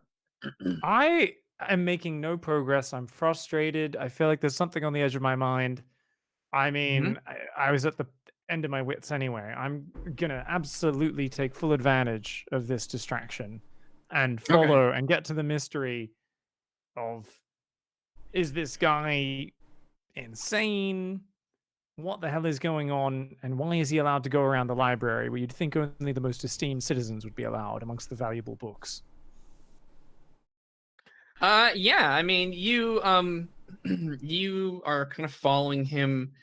You're pretty deep in the library, right? So it takes you a solid amount of time. He's not very fast to even leave the library. He doesn't really stop for anything. Every now and again he'll like look at a book. You see he pulls one book out, and it's related to like how to upholstery a couch and things like that, and then he'll put the book back. He'll kind of like browse that book for like a couple minutes and just talking to himself. How close do you want to get to him? Are you like I'm just you like actually trying to I think I can cast invisibility on myself, but I'm just double checking right now. Oh yeah, you can. can, Oh yeah, certainly. You can cast invisibility on yourself, no problem. And it lasts for up to an hour. Yeah, so you can definitely become invisible. All right, invisibility. So I'll. Yes, I like it. All right, so you are invisible. Yeah, so yeah, you are able to evade the gaze of this decrepit wizard man, and you can get relatively close to him so long as you don't make any noise. He pulls out it's seemingly just completely random books. Again, one of them is specifically about how to upholstery a couch. Another one is the history of rocks and like where their origins and where they were found. And as he walks out of the library after probably about like half an hour or so, he'll like wave at the person behind the counter and go, "We'll see you next time, Susan." And Susan, who you assume that's her name, will go, "Okay, bye, Bumblemore." And so they apparently know who he is, and you can follow him around probably for the next. I mean, I would assume the extent of your invisibility spell. He doesn't go anywhere or do anything that gives you any kind of clue as to what he's up to.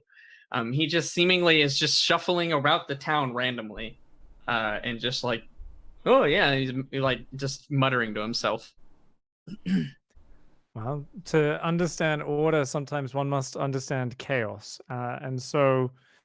Unable to make progress in my studies, I will follow him for a full hour, at which point I'm willing to cast another invisibility spell and then follow him for another hour until I get hungry. Okay, sure. We will say he makes random stops throughout the next where he will stop at geez, I'll probably do some rolls for these. At one point he goes into a woodworking shop to inquire about tool repair. At a second point, he will go into a clothing store and ask them if they make shoes in extra small. And then at a third point, he'll go back to the library and he'll say, "Sorry, Susan, forgot my socks again." And he'll shuffle back to one of the aisles and pull a book out of the bookcase, and there is inexplicably a pair of socks that have like saved a page there. And he'll grab the socks and he'll leave again. And I guess at this point, the second invisibility spell's about to wear off. Yeah, getting again, close. he's not very quick, so to go to these places takes time. But at that point, we'll go ahead and pause your story. So we'll leave you there for right now. Khaal, you have been given kind of free reign of the city. Being the world traveler that you are, you have gone around. You've looked at the different stores, the different shops. You've taken a pass at the alchemy shop that's there. Kind of taken down some notes. You've taken this time to relax a bit as well and read up on your own alchemy book, your basics book, if you recall. And you do this for probably the first, I don't know, maybe 3 or 4 days or so. One morning, though, which you guys, by the way, are welcome to stay in the rooms that you've been in so far, or you're welcome to move to like the tavern or something like that. It's up to you. But one morning, regardless of actually, what do you want to do? Do you want to stay at the tavern call, or do you want to stay in like the servants' rooms or the back quarters? I'm fine in the quarters that we had before. I'm not that particular. Okay, yeah, sounds good. One morning you wake up and there is a, like a card, like a note that's bent in half so that it's like, displayed nicely. Almost think of like a placeholder at a table. And it'll say in some black ink call on the front of it. Oh, a note. I would like to go to the note. You go to the note and you open it. And on the inside is written, let me take a look here. It says, "If you want to test your strength in a true contest, then follow the path and be here at midnight." And there is, again, sort of a more detailed map than the one that Nigel had, but it has an X on one of the popular taverns in the town. Ooh, that sounds like a good bit of fun. Feel like I've been resting long enough. It's about time to flex these bird arms again. Color me interested. I would like to investigate this at, what was it, midnight? Yeah, midnight. So you just woke up. Is there anything in particular, we'll say, that you want to purchase, or you have an okay amount of gold? Is there anything in particular you're looking for or would be on the lookout for while you're in the city? I would want to stock up on, at a bare minimum, some healing potions. I believe we used the last of them on Mendax when she broke her legs jumping off the magmalisk.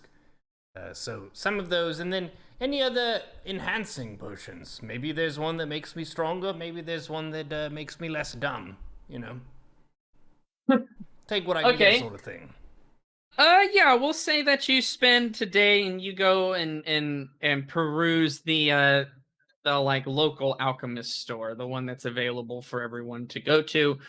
In there, yeah, you do see some kind of common healing potions, nothing of like super high renown, but they will sell those at a rate of 15 gold per potion.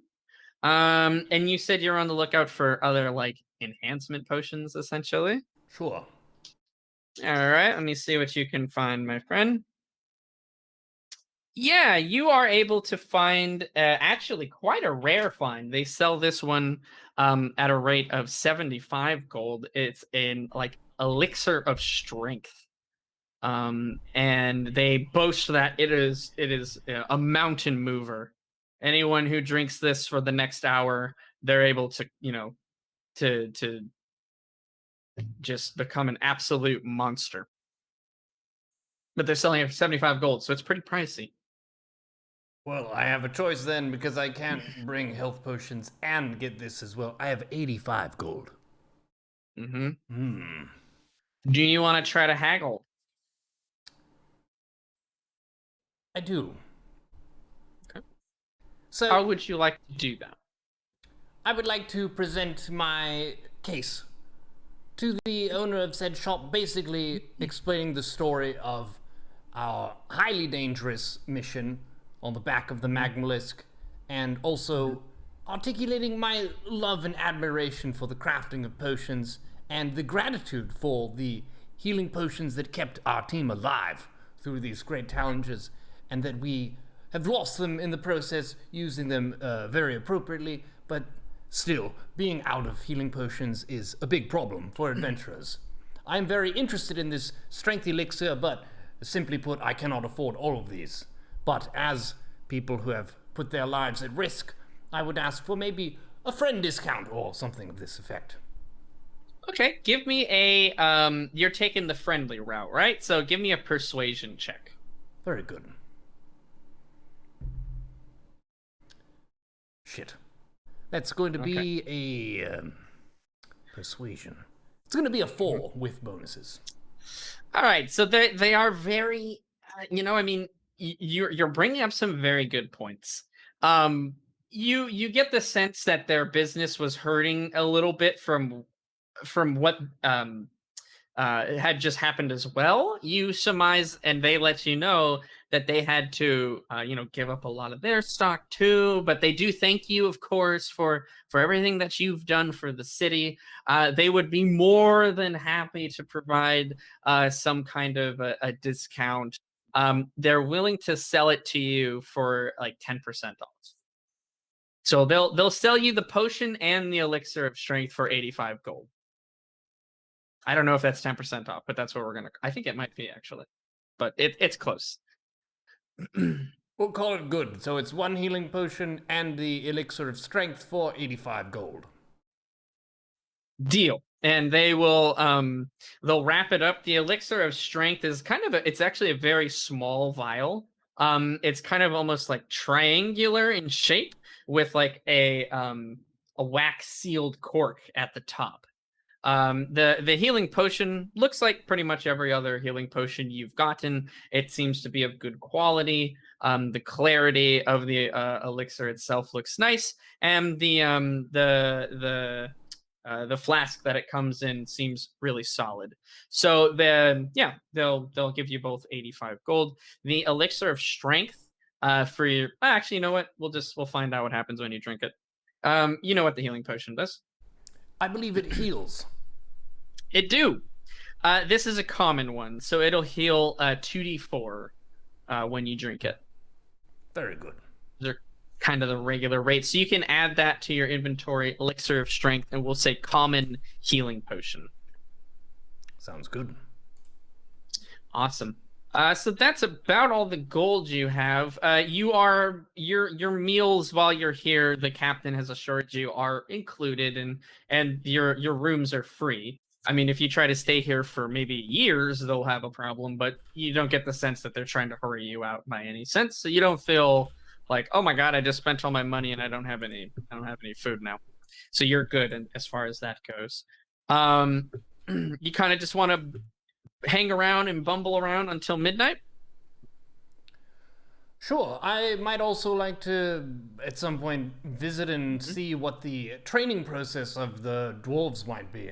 I've been rather intrigued by how stout King Stumpy and so on have been. There's a bit of curiosity. I know how Kenku more or less train in our tribes, but for dwarven and their armaments and things, I'm a bit curious. Wouldn't mind a peek. Yeah, absolutely. You can definitely you'll be able to get to that no problem during the time that you're staying here. But we'll say for the day, you kind of take it easy, admiring the new potion. It will say that it took you a bit of time as well to get to the alchemy store. Again, you're not in any particular rush. You're not like, you're not trying to, sprint your way through this. You get the sense it's going to take you guys some time. But midnight does eventually arrive, and you head to the tavern that it mentioned on your map. It is a different tavern from the one that Mendax went to. I mean, it's a different day. Keep in mind, anyways, Mendax, but it is a different tavern just for the sake of Okay, the but let's be story. real. I'm probably still there. No, we'll get actually back to you. Sorry, you probably aren't there actually. The tavern's name is the Stone Monkey. In case you care. You head inside. It is fairly late for a weekday, but there are people who are inside the tavern still. What would you like to do? I would like to sort of browse the room for anyone who looks particularly strong, given that's the nature of the challenge. No, there's no one that's like that specifically looks overtly strong. There are some dwarves, and again, it seems like a lot of the dwarves in this town do a lot of manual labor. So they look kind of strong, but no one that besides that particularly looks out of the ordinary in terms of strength. There's a couple of humans. There's a gnome that's talking with someone, and then there's the barkeep behind the counter that's, we'll say, cleaning a glass, because why not? It's a very clean glass you've got there, barkeep. I had a question for you. Yeah, he's a human actually. He'll say, yeah, what can I do for you? I received a note just in my chambers here in the city saying that there was some gathering for a challenge of strength that meets here. And he'll go, whoa, hey man, shh, quiet down. Let me see the note. Was I too loud? I don't understand. Yeah, Here. you're too loud. This is not. Let me see the note. Okay, we'll pass along the note. He'll take the note from you. He'll kind of look around, and he'll kind of try to block the message. Okay. He'll hand it back to you, and he'll say, head to the back, go down the stairs. Thank you. I will. I would like to very nonchalantly go to the back. Okay. Yeah, you walk to the back. No one gives a damn what you're doing in this tavern. No one is following you. No one's really watching you. The barkeep goes back and kind of cleaning the glass inconspicuously, but you can see he kind of shakes his head a little bit. You go and you see the stairwell that he was talking about. It is fairly dimly lit, and you can hear what sounds like some shouting. Very kind of muffled though, but it's coming from down in the basement. I would like to proceed down into the basement. Okay, you walk down, and the yelling, shouting kind of gets louder. It's not like someone is in trouble. It sounds like cheering and jeering, stuff like that. But it's not in the room where you are. You can tell that it's behind. It looks like it's actually behind one of the flag, like the casks of ale.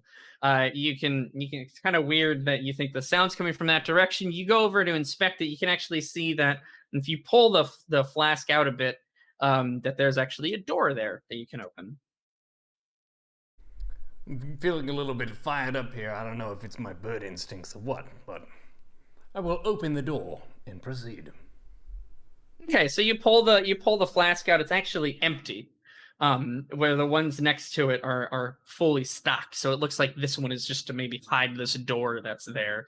And so you pull this big flask out of the way, and you open the door. It's a fairly heavy wooden door. It can dampen sound pretty well, but when you open it, it's like the full cacophony of noise is in there. Again, shouting, cheering, yeah, woo, get them, fuck them up. And you walk into the room, shut the door behind you, and you can see that there is the room is fairly well lit. It's a pretty sizable room that you're in.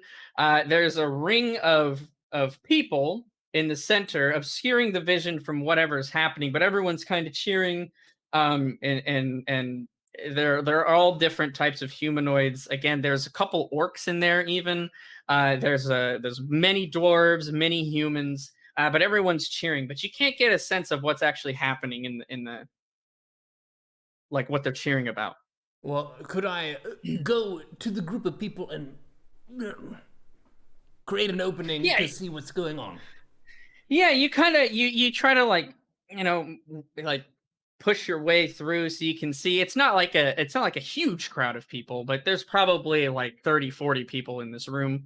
And standing in a circle, you're able to eventually kind of work your way in. What you see at the center is two dwarves sitting at a table, and they're arm wrestling. And they are intense. They're into it. People are like, they're cheering, and you can see the muscles on these dwarves' arms are like, they look like they're carved out of steel, my friend. And they are just they're super intensely going over they're trying to win. And people are like holding money up. They're yelling, cheering. Again, the noise just keeps kind of getting louder and louder. But after like 30 seconds or so, the bald dwarf finally like crashes the other dwarf's hand down on the table, and almost flips the wooden table over that they're playing on, and stands up, and he sort of starts cheering. Yeah. I would like to join in with a little applause for that. That was quite the performance. These are very stout people here. I like this. Well, is there anyone who it seems like maybe they might be in charge? Because someone must have given me this note, and they're probably here. Yeah. In fact, there is a pretty soon after the fight concludes, a dwarf walks towards the center of the room and stands on the table, and he says, "Give it up for Brock Stonefist, our champion of the night. Good job, Brock." He'll kind of the room will disperse a little bit into their own conversation. The dwarf that kind of made that announcement is talking with who you now assume his name is Brock. And he's like going over some papers, writing some stuff down. He hands him a bit of money. And then after he finishes talking with him, he goes over and talks to the loser, gives him a smaller amount of money.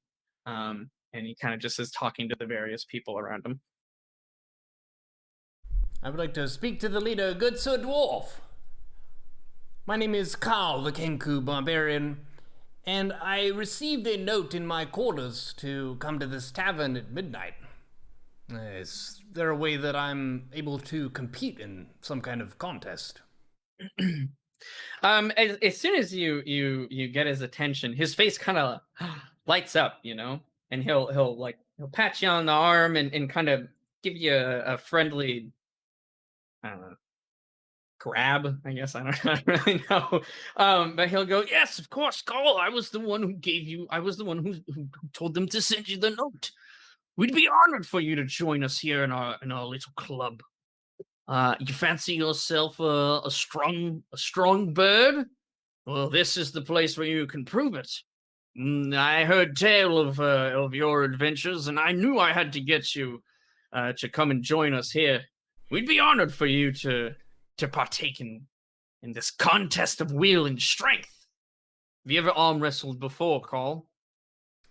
It's been a long time, but yes, as a young Kenku, we did test each other's strength in that way. I'm game. You go, great.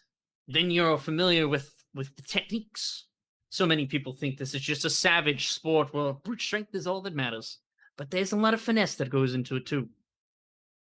He'll kind of look around and he'll go, well, the main event for the night is done. This was kind of just a quick interim meeting. We meet here every 2 days at around 11:30 or so, and we battle it out in feats of strength. He'll say, if you'd like, we could show you the ropes as far as how arm wrestling is really played. That sounds like a good time to me. And he'll stand back up on the table. He is again a bit shorter, and he'll kind of clap his hands a little bit. All right, everyone. All right, calm down. Now I know the main event is over, but we've got a special treat for you here tonight. This is Khaal. You all know him, savior of the town of Tol Karabad. His strength is legendary, but let's see if it's legendary enough to beat our club members. Do we have any takers? Anybody who would test the strength of our avian companion? And people will kind of start gathering around again, and they'll like nod to each other, like they kind of recognize your name. They know who you are. The Kenku again are not a very common race to be seen in this part of town, so they very quickly can associate you to the legendary hero Khaal.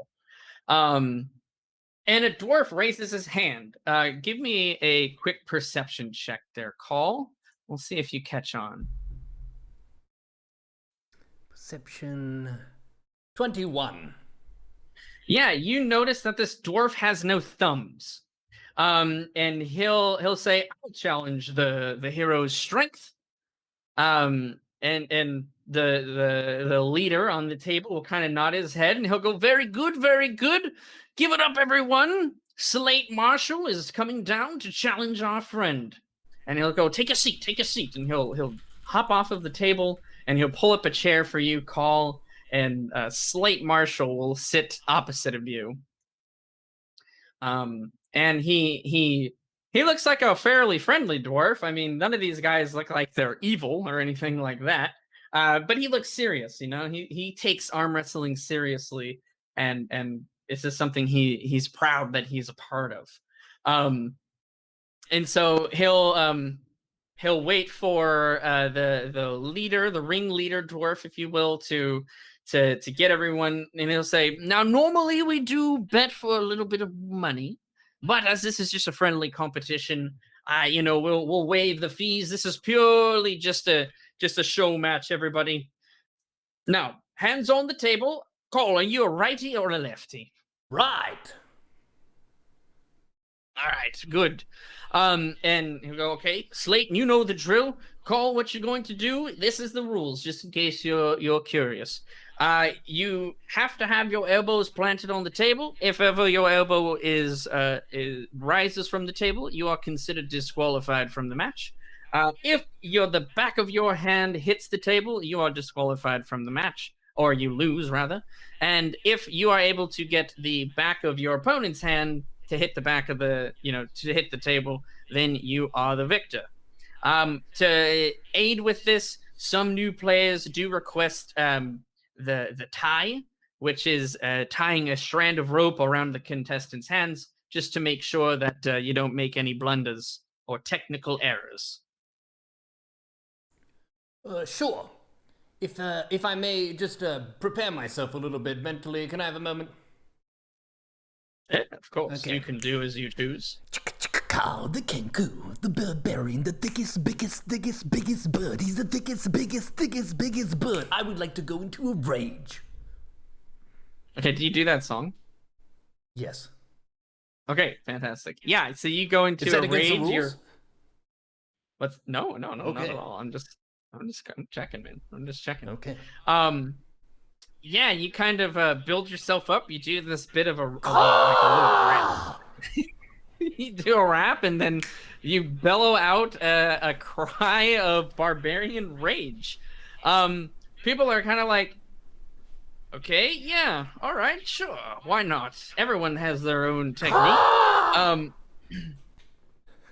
And you go into a barbarian rage. You kind of bulk up a little bit. Your feathers kind of start to frill out, and anger and not hatred, but something similar seethes through you as you feel that familiar rush of adrenaline that the rage sends you in.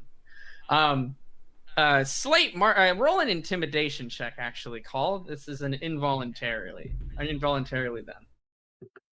Oh, shit! That's a natural 20, motherfucker. All right. Slate Marshall is like, I thought this was a friendly competition. Are we? And he'll look at the leader dwarf and go, yeah, Cole. We're just having fun, just making sure we're all friends, right? Everyone's just having a good time here, right? And he'll kind of like motion to you, like make him feel not like you're gonna kill him. I promise I won't bite anyone. Yeah, see, Slate, he won't bite anyone. I just go, all right, now hands on the table, elbows up, interlock hands, and on the count of 3, arm wrestle. Call. Kenku, birdbarian, thickest, biggest bird. Are you ready? Hell yeah! Slate. No thumbs Marshall. Are you ready? And he'll go, yes. Yes. And I go, all right. 1, 2, 3. And I go, ah. And then you guys can start wrestling. So we'll treat this as a series of strength checks, Khaal. So give me the first one out of the gate. How are you doing here? And we'll see how Slate is doing opposed. Okay, and strength checks, I get 2 since I'm raging, correct? Strength checks. Oh, I believe you do, actually. Rage. Yes, you get advantage on strength checks. So yes, you get to roll 2d20, and you take the highest. You can add your strength modifier, and that's it. Okay, so the first one is a 21. Okay. And then a 14, so 21. All right. You immediately flatten his arm on the table. It's not even remotely close. You decimate this fellow in the field of battle. Yeah, it's very quick. Everyone is like cheering. The strongest bird. Cole. Everyone's very pleased and happy with your performance. Slate he kind of nods his, oh, you caught me off guard there. I'll have you next time, though. He doesn't feel too bad about it. It's a friendly sport. You can tell he's like, shit, I really look stupid here, but he's trying to be a good sport about it all. And the leader, the ringleader dwarf will grab your hand and hold it in the air. He's much shorter than you, so he kind of grabs your elbow and props it up a little bit. And he goes, call everyone. I'm sure we'll be seeing a lot more of him. You're gonna do great things, Cole. And he'll take a pin out of his pocket that has it looks like a crude, it looks like a drawing of like a fist is what it's supposed to be. And you go, hey, Cole, this is how you can get to the club without any hassles. You show this to the man at the front, he'll let you right in. This is our first rank. You're a grunt now. Excellent. This is a lot of fun. I like you guys. Yeah. We like you too, Cole. I'm excited to see how you fare next time. Maybe an opportunity to rise up in the ranks. We'll see. I'll see what I can put together. Would you be interested in doing another one of these small little contests next time? You did so well first time. Oh, I don't imagine anyone here could beat you. Bring it on. I like the sound of that. And he'll kind of give you another pat on the back. He'll say, again, he'll reiterate the meeting times for the club.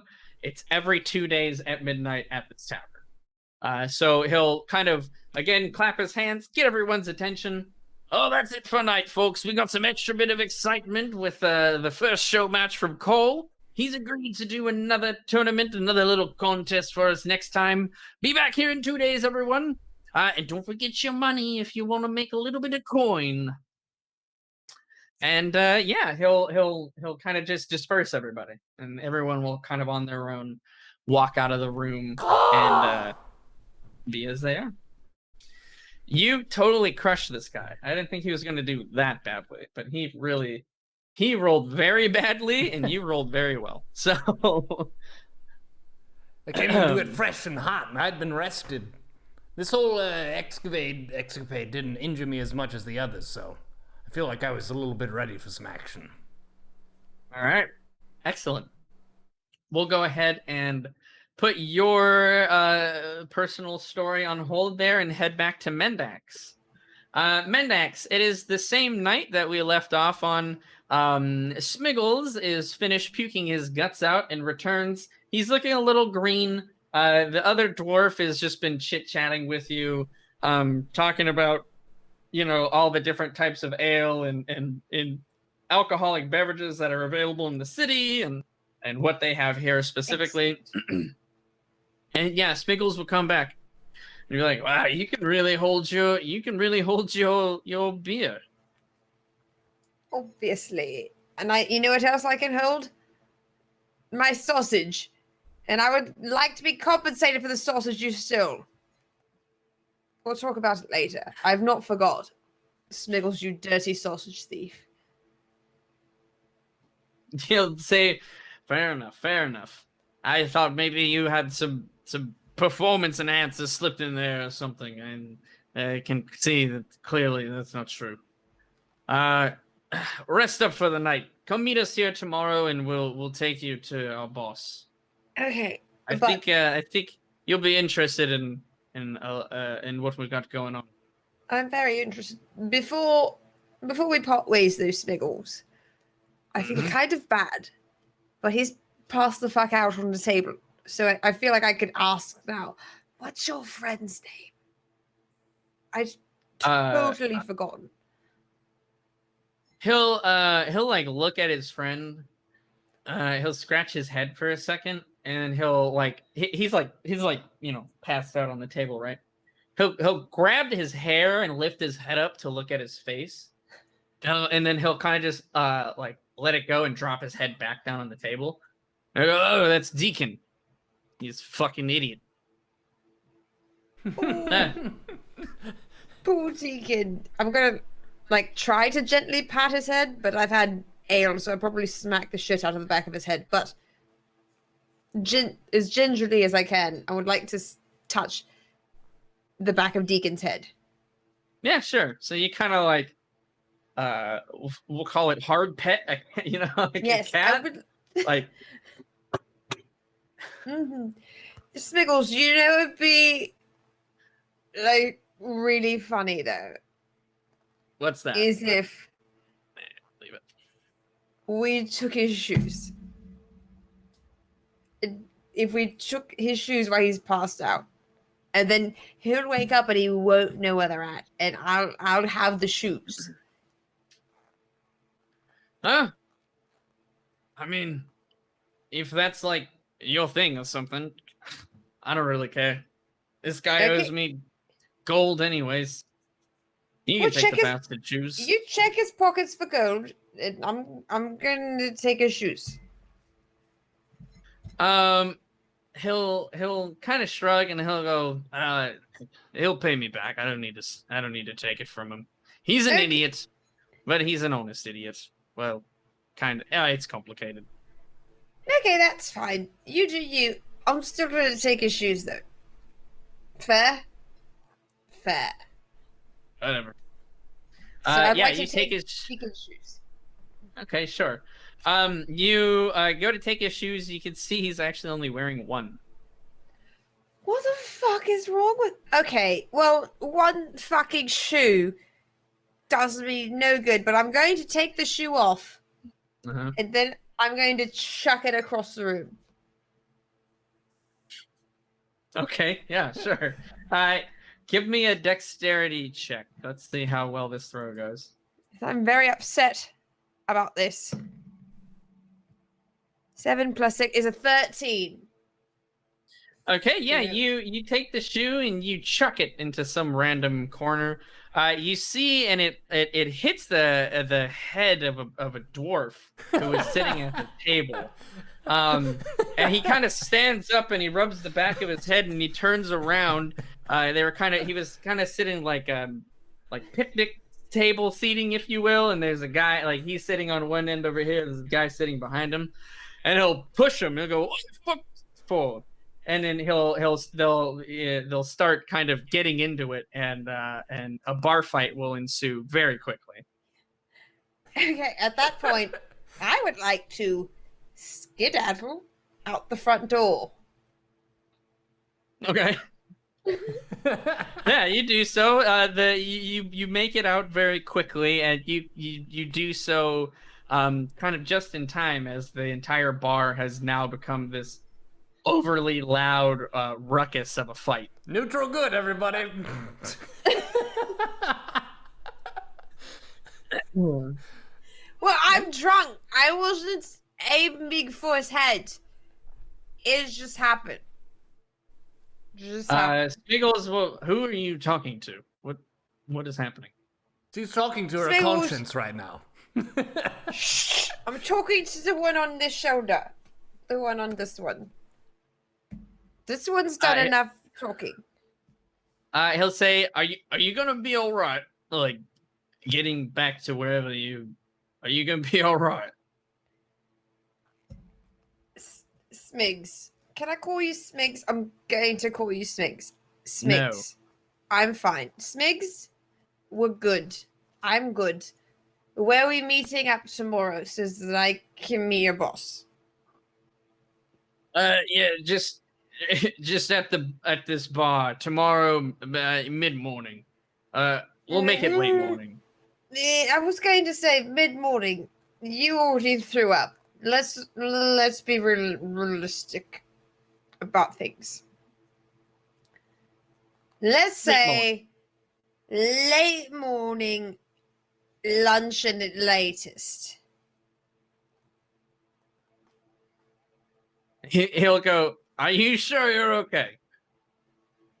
Okay, I don't accept your judgment, Smigs. Don't accept it. I'm fine. All right. No. Good I'm luck. And he'll turn around. You can tell he doesn't like being called Smigs. He'll leave and walk off. He'll get used to it. We're such good friends. I can call him Smigs. No one else can, but I can still call him Smigs. Oh, is that how it works? Absolutely. What would you like to do at this point? Okay. Can I tell what time it is? No. Is there a theater in town? You have no idea. I would like to go to a central location at this point, and I would like to start. I'm going to head back towards where my rooms are, but I would like to stop in a central location and start reciting lines from plays. Okay. Give me a D4 for what direction you think central is. I got a 3. Okay, so we'll do that as west. You head what you think is west. As far as you can tell, this is the absolute correct pathway to go back to your room. While you're walking to the quote-unquote central location of the city, you are reciting lines from just completely different plays that have nothing to do with each other. Some of them you're pretty sure, even with how drunk you are, that you made up, but they sound pretty good to you, so why shouldn't you recite them? Somewhere along the way, give me a Constitution save.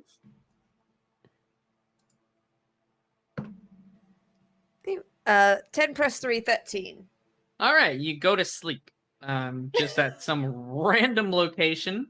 And you knock out hard.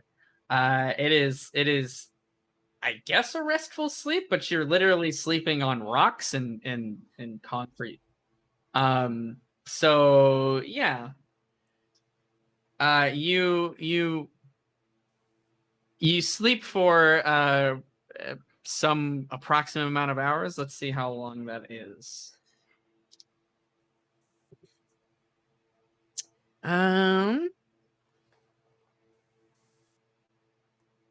You sleep for at least 11 hours or so. And you wake up the next like afternoon actually. You are like you kind of like pushed yourself between two stairways that are leading up to a shop. You're like in between two trash bins, and you've like cuddled up with some newspaper or like some random cloth scraps and paper. But you're awake. Give me another Constitution save. Let's see how that head's doing.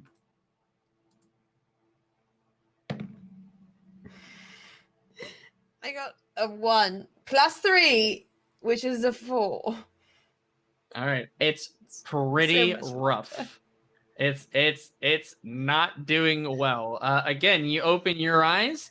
To you, the hustle and bustle of the city, the normal noise of people just walking about their daily lives, is just absolutely piercing. And you, the lights that actually haven't left because there is literally a waterfall of lava in the middle of the city that they don't just turn off. The lights now are assaulting your eyes, which cannot dilate and focus correctly at the moment. So it is extremely bright, which makes your head feel even worse. God.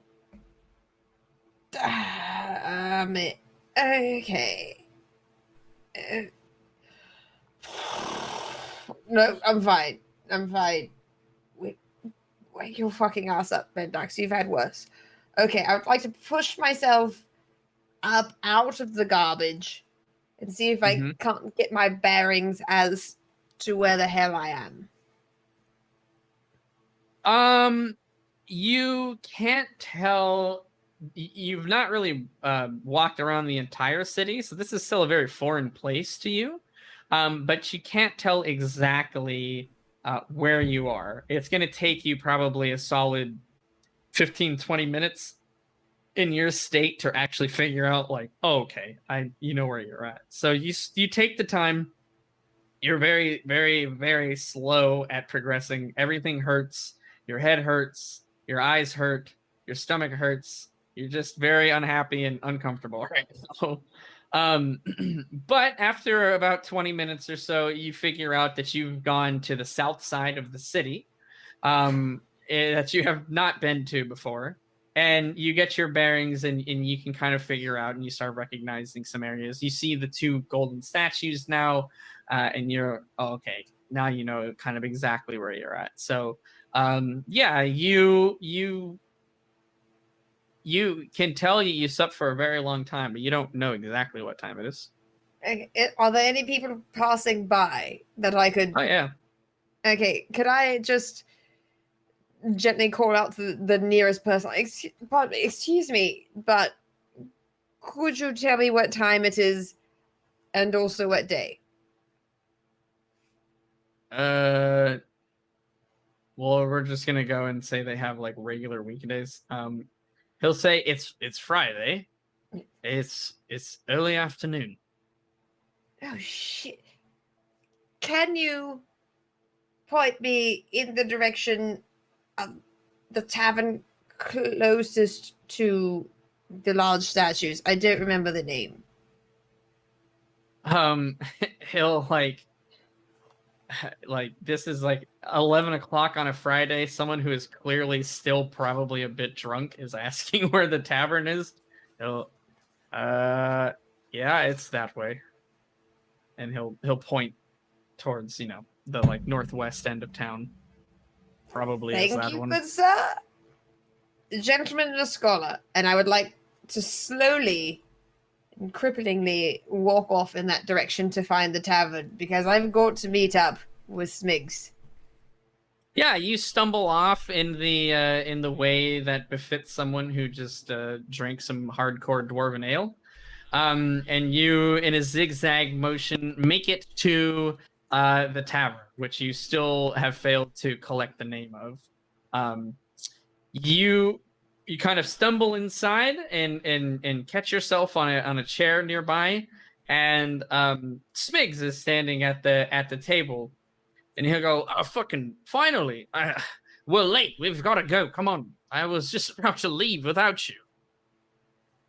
Okay, first, stop yelling at me. And secondly, okay, but help me up first. Also, do you have a water? He'll like kind of wave at the barkeep. He'll get you a water. He'll give it to you. He'll wait for you to drink it. He'll be that nice. He'll say, "We really gotta go though. We're like super late. If they haven't started it already, I'll be surprised." Okay, thank you. I just needed the water. Let's go.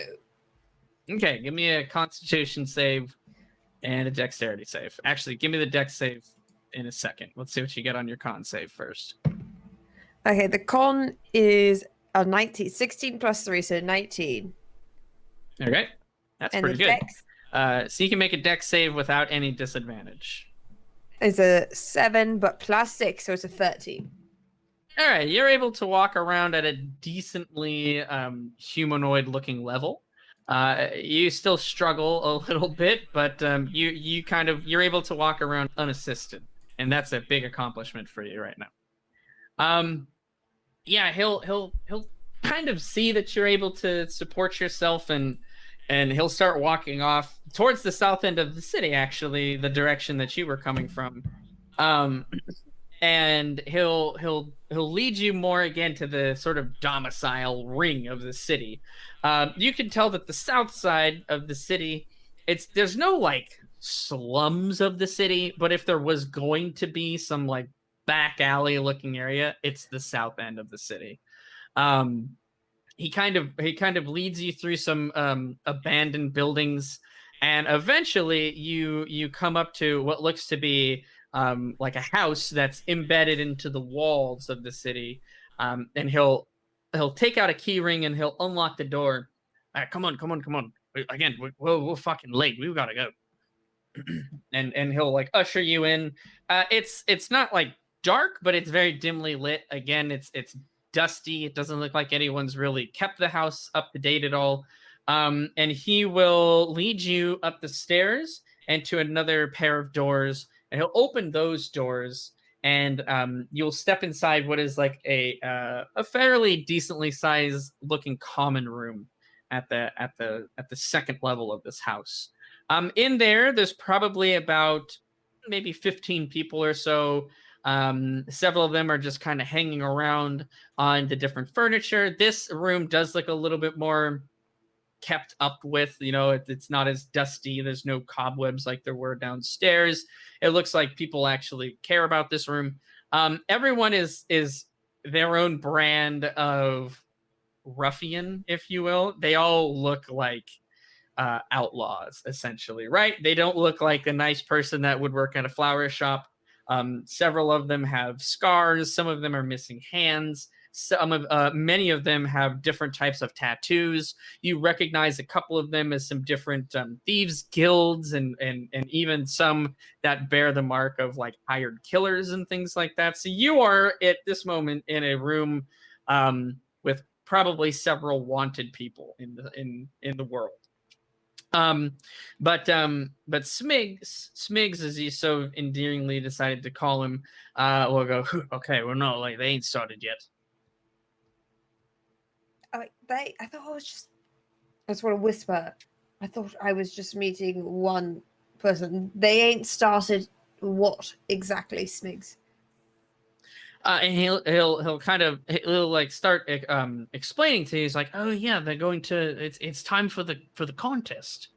And he looks like he's going to start and say more, but at that moment, the other set of doors on the opposite end of the room open up, and a very well-clad figure in sort of like more of like a trench coat style, very dark gray, kind of uniform almost looking, steps into the room. Everyone kind of quiets down a little bit. He has like wrappings around his face, almost like, I mean, I guess like a mummy is kind of the best way to put it. They're all like a black and dark gray. You can't see any detail of his face, and he has like a hat on, like a I do not know hat types, but he has a hat on. Use your imagination. Is it a bowler? Is it a pork pie? I am not going to answer that Is question. it a top? I don't know. Is it a cloche? He has a top hat on because is he wearing an hat type I'm ascot?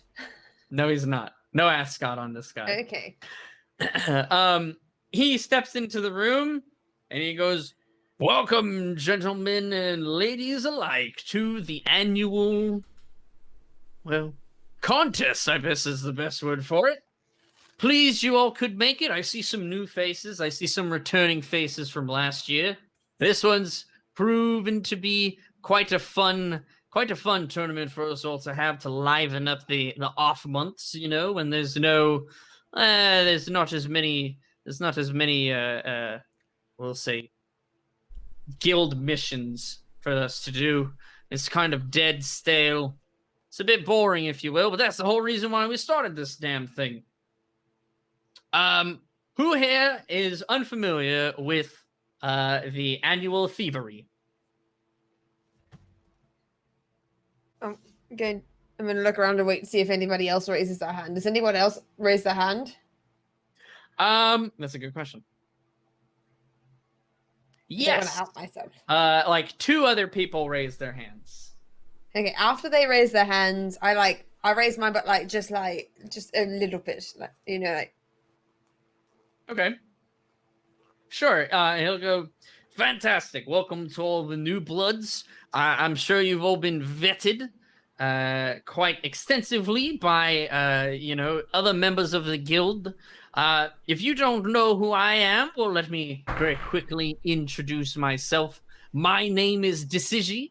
I am the leader of our local band of bandits and thieves, misfits and rogues all alike. And I welcome you to the humble home we've made here in Tolkarabad. If I do say so myself, it's quite a homely place to be. So welcome to all of you, whether or not you are, whether you have been with us before or not. But let's get right to it. Yes, it is time for the annual thievery. And for those of you who aren't familiar, or for those of you who forgot, I will go over the rules now. This is our annual contest, of course. 7th year in a row that we've done it while evading the long arm of the law. Or if you're here, short arm, I guess. And that gets a few chuckles for everyone. Some forced laughs. You'll go, right. We're not here for my cracking jokes. We're here for the start of the tournament. As you all know, this is a tournament that takes place over 2 weeks. The objective of which is to steal the most valuable item you can without getting caught. Whoever steals what is deemed to be the most valuable item to us here in the guild is the winner. Congratulations to our last year winner. And he'll kind of motion to some random figure in the back of the room.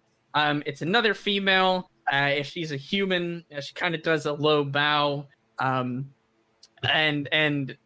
he'll continue on with the rules for the contest. So you get the sense that this is something that they do every year to kind of keep themselves entertained while they have nothing to do. And he'll go over the contest rules. He says, right, rule number 1, and we have had some people break this rule, so I don't want to see this one broken again. No murdering. Stop murdering people. We're not assassins, we're thieves. That's the whole point of this damn contest. It's to steal, not to kill, okay? If you want to go kill someone, you can go up north and go join one of their murdering contests. That's not why we're here, okay?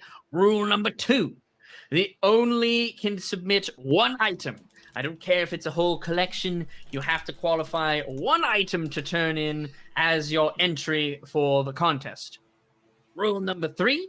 As always, the value of this item will be determined by fences I don't care if you think it's worth 10,000 gold. If we determine it's worth 50, that's what it's going to be valued at. Rule number 4. You are disqualified if you are caught, arrested, or if you do break rule number 1. And rule number 5, whoever turns in the highest value item is the winner. And this year, he'll kind of do a little like drum roll on the table.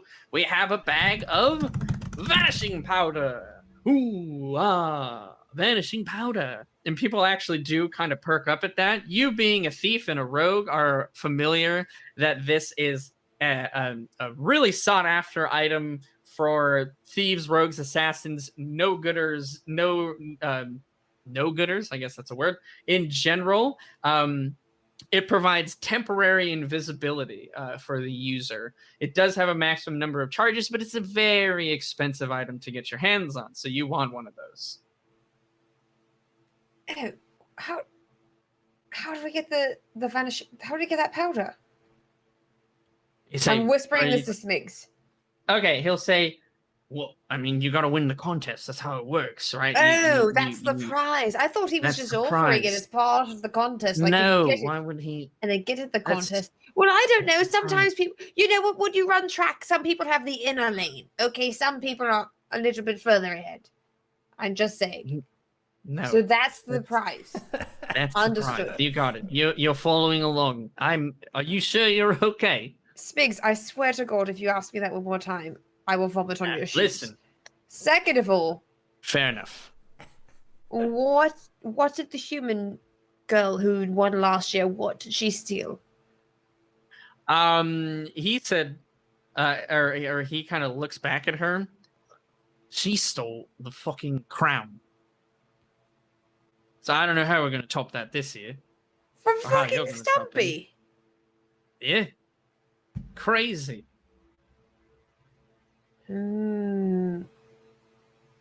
Okay, that's doable. Decision will kind of quiet down, everyone. I know we're all in a clamor here. But them's the rules. Any questions? No? Yes? No? All right, everyone looks like they're good. Fuck off then. You got 2 weeks to turn in your item, and good luck. No, damn, Smigs. I do have a follow-up question, and I don't think he'll answer it, but Smigs, when you turn in your item, say I was to steal something better than the crown tomorrow, and I turned it in. Is there a public listing of the items turned in? Or does everyone just find that out at the end of 2 weeks? So if, like, could I come back and check and go, hey, who's turned in things? And he'll go, oh, the highest level item is a toe ring. And I'll go, oh, well, fuck, I can beat that. Or is it going to be like, oh, it's, again, another crown, and it's been blessed by 17 priests. And you go, oh, okay, well, I can't fucking beat that. Like, will I know? Is there a public listing or no information? He'll go, it's a no information. You have to use your own resources. Gather whatever information you can on your own. Use your contacts. Use whatever means you need to. So long as they don't break the rules, you're good. Tertiary question. What? Okay, I've got first, need you to check your attitude. And then second of all, the question is, what happens to the items? Do we still get to keep those items? Or do they become property of the guild? He says they're turned in. The winner, you get half the sum as per the normal fencing rules that you turned it in for. Okay, so you lose the item, you just get half of the amount. Yeah, that's just and that's a fairly common. You get like half of what it's worth usually when you turn it into a fence. You get about 50% of its value, but they take essentially a stolen hot item from you. So because the only people who will buy these. Yeah, they need to make a profit off of it. It's like Pawn Stars. I've watched it. There you go. You got it. It's exactly like Pawn Stars. Okay, but you lose the item. You don't get to keep it. Okay, that was my question. All right, I think I'm good now. I think I've got it. Yeah, I think we could fucking make this happen. All right, great. We'll go ahead and pause your story there, and let me take a look at something real quick.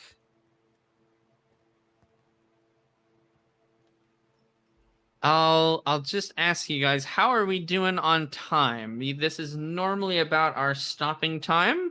I don't want to keep you guys past, any commitments you guys have, but we can try to go to another Nigel and call segment, or we can just hold it there and get to it next time. I am chill. I am ready to nige. Nigel's ready to nige. Yes, Okay, call Mindex. I'm good to go. I've got nothing. So other than perhaps maybe having to piddle at some point, but other than that, nothing. Okay. All right, fair enough. So yeah, we'll go through another segment of your guys' kind of personal adventures or whatever you'd like to call them, and then we'll probably maybe call this session there for the night. Nigel, we'll head back to you then. We'll pick back up where you left off. You followed around Bumblemore McStumblefumble, and he has not really led you to any sort of clues or anything. You have expended your 2 uses of invisibility for the day, as those are all of the level 2 spell slots that you have available. Hells to the air. So he led me back to the library. Can I approach him again? Yeah, of course. All right. Hey, good to see you again. It's been a week. Yeah, it's been about that, hasn't it? It feels longer, to be honest. But time flies sometimes. Hey, random thought. Do you want to check out this mirror? And I'm going to pull out my Ghost Babe mirror, and I'm going to see if he has a reflection in it. He does not. Looks like a pretty broken mirror to me. Okay. Thought something special might happen there. I guess not. By the way, you seem like a worldly fellow who knows a lot about things. Do you know anything about silver spoons? He'll go, yeah, of course, I'm an expert in silver spoons. Well, I have to be very careful. This is very valuable, but could you examine this and tell me, do you see anything special about this spoon? Did you pull this out of your pants, right? Oh, yes. I pull it out of my breeches. Yes. Okay. Sorry, no, out of your crotch. Oh! Okay. He'll take it from you. He doesn't care. Ooh, this is a very fine spoon, a very fine specimen. Where did you pick this up from? It's quite a beauty. It's a mystery. I can't actually tell you. It's a very well-guarded secret. I'll get in a lot of trouble if I tell you where I found this. Suffice to say, I have reason to believe it has great magical properties. Magical properties, you say? And he'll do the same thing he did to the rock, which is he'll like smell it and bite it. And go, I don't know if it does have any magic on it. Not like the rock you gave me before. Oh, well, thanks for taking a look at it. Could I have it back now, please? Yes. Do be careful. It's quite a nice spoon you've got here. Would you like to see my spoon collection? Sure, please do show me, and I'm gonna polish the spoon off and try to get his saliva off it. Yeah, he'll my pants. He'll pull 4 spoons out of his pants. And he'll go, look, I picked this one up in the spoon store, the silverware store. And he'll pull up another spoon, and he'll just give you he'll just tell you a little detail about each of them. They're all old looking and some things you would find random antique stores, maybe. Gee, you want to see? I think I've found my people. This is This is beautiful. I think your spoon collection is actually one of the finest things I've ever seen. And they'll go, yeah, I've been working on it for a while. I don't mean to brag.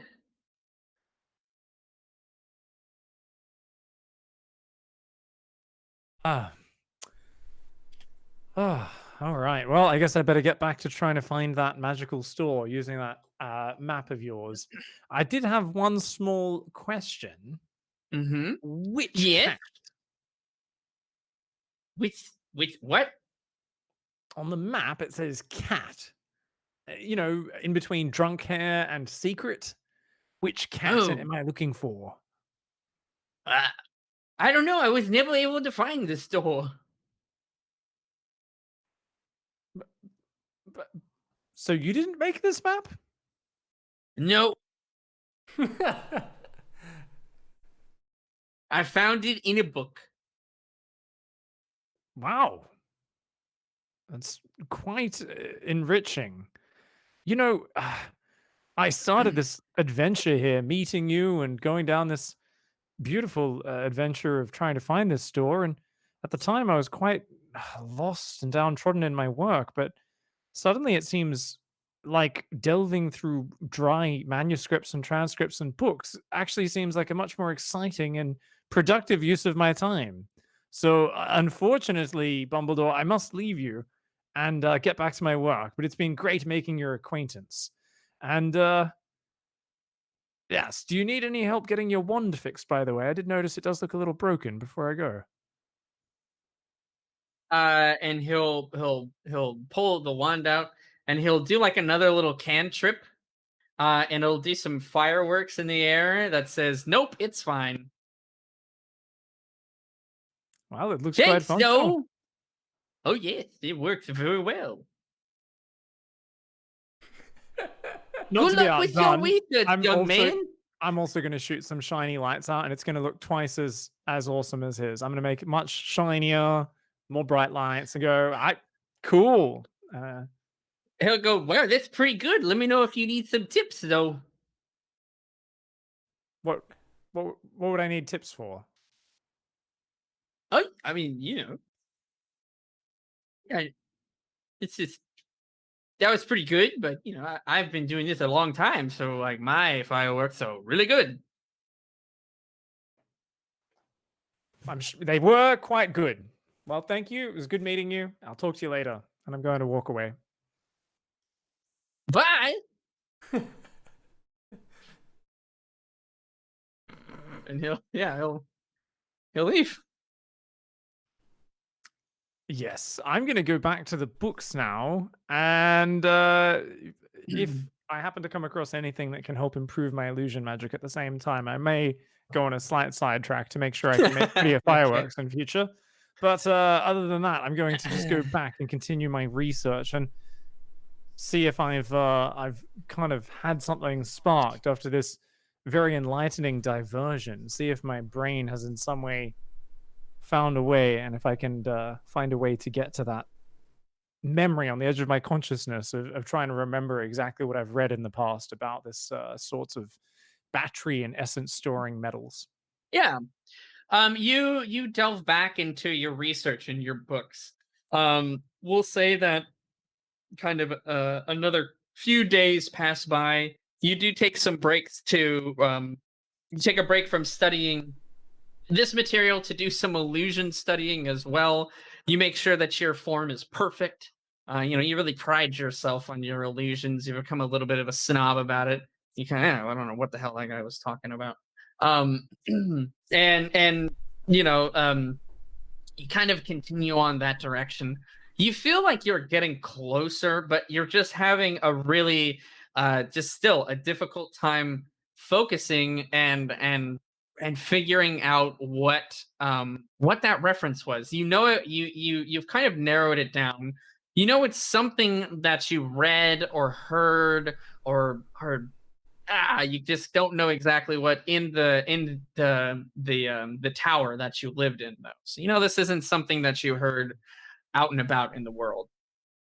You've been going for, let's say, another few days on this. You've learned quite a bit as far as the failed attempts to create kind of any sort of vessel that does a lot of essence capturing. There's not a whole lot of books.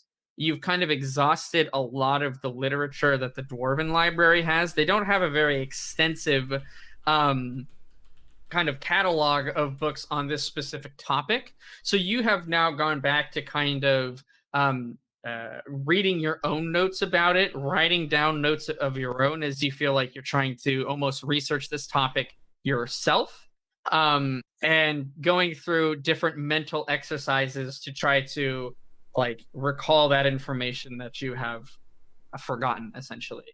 3 days later, as you're sitting at your table, a cat jumps up on the table. Ah, hello? Meow. I'm not gonna meow. Cat. Meow. There you go. Meow. Perfect. That's I'm saying that to the cat until it meows back at me. It doesn't do anything. It just kind of walks around the table. Hmm. Hello, cat. I will pat the cat. Yeah, it's like it's a friendly cat. It'll sit and yeah, it's okay. This is great.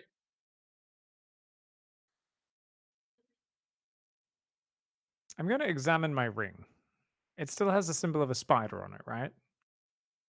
Yes.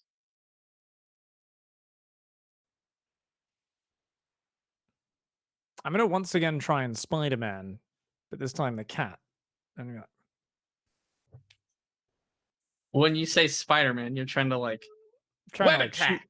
web attack or like poison it or paralyze it or something. I don't know. I'm just seeing if the ring's going to do something. Hopefully not fatal, but Okay. the cat wouldn't meow to Um, me, so I don't care. Okay, fair enough. Fair enough.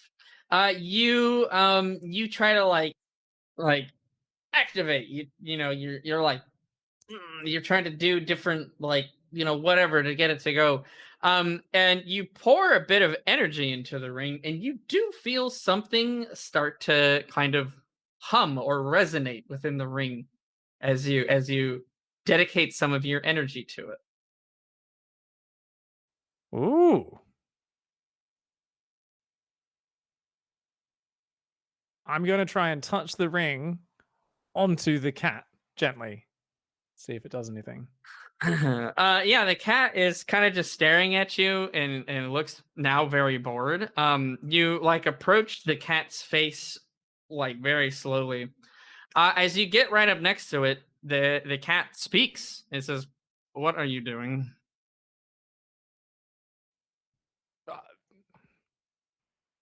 Talking to a cat? I mean, I was trying to potentially paralyze you using spider magic harnessed in a ring, which I'm not really sure how it works, but I wasn't really sure you were sentient. I thought you were just, a street cat, and I wasn't going to be doing any harm or anything, and I'm not really sure how this thing works. How are you speaking? So you just go around and torture random animals? Does that sound about right? That's pretty weird. It wasn't torture, experiment. I was simply trying to figure out how this worked, and I figured it needed maybe a living vessel to transfer the energy. And I mean, you can't judge me. You're a cat. I've seen what cats do. You hunt mice and kill them, then you drag it out to the owner and go, "Hey, look," and you leave it there. You don't even eat it. You go and eat other food instead. You probably hang out in the garbage. Ugh. Your love life probably involves a lot of your family. I've seen cat behavior. It's disgusting. Well, You you're a can't very judge me. judgmental person. Uh, the cat will kind of stretch its onto the table. And it doesn't seem like you're doing a very good job with your research. You don't seem like very good of a human. I'm an all right human. I'm not terrible. I wouldn't say I'm great.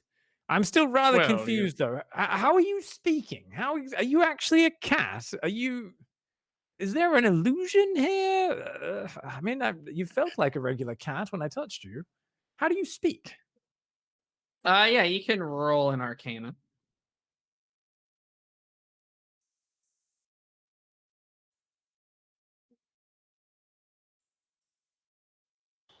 +5, I think. So that's 19. 19. Yeah, you know for sure that this cat is magic. It is no ordinary cat. He does not like you very much though, and he'll respond, "I'm speaking the same way you're speaking."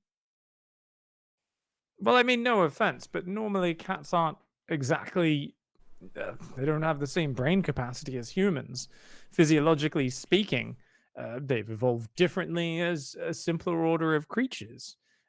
I assume you've been magically altered in some way, but I mean, do you live here? Are you part of this library? Can you do magic, or can you just talk? What's your name?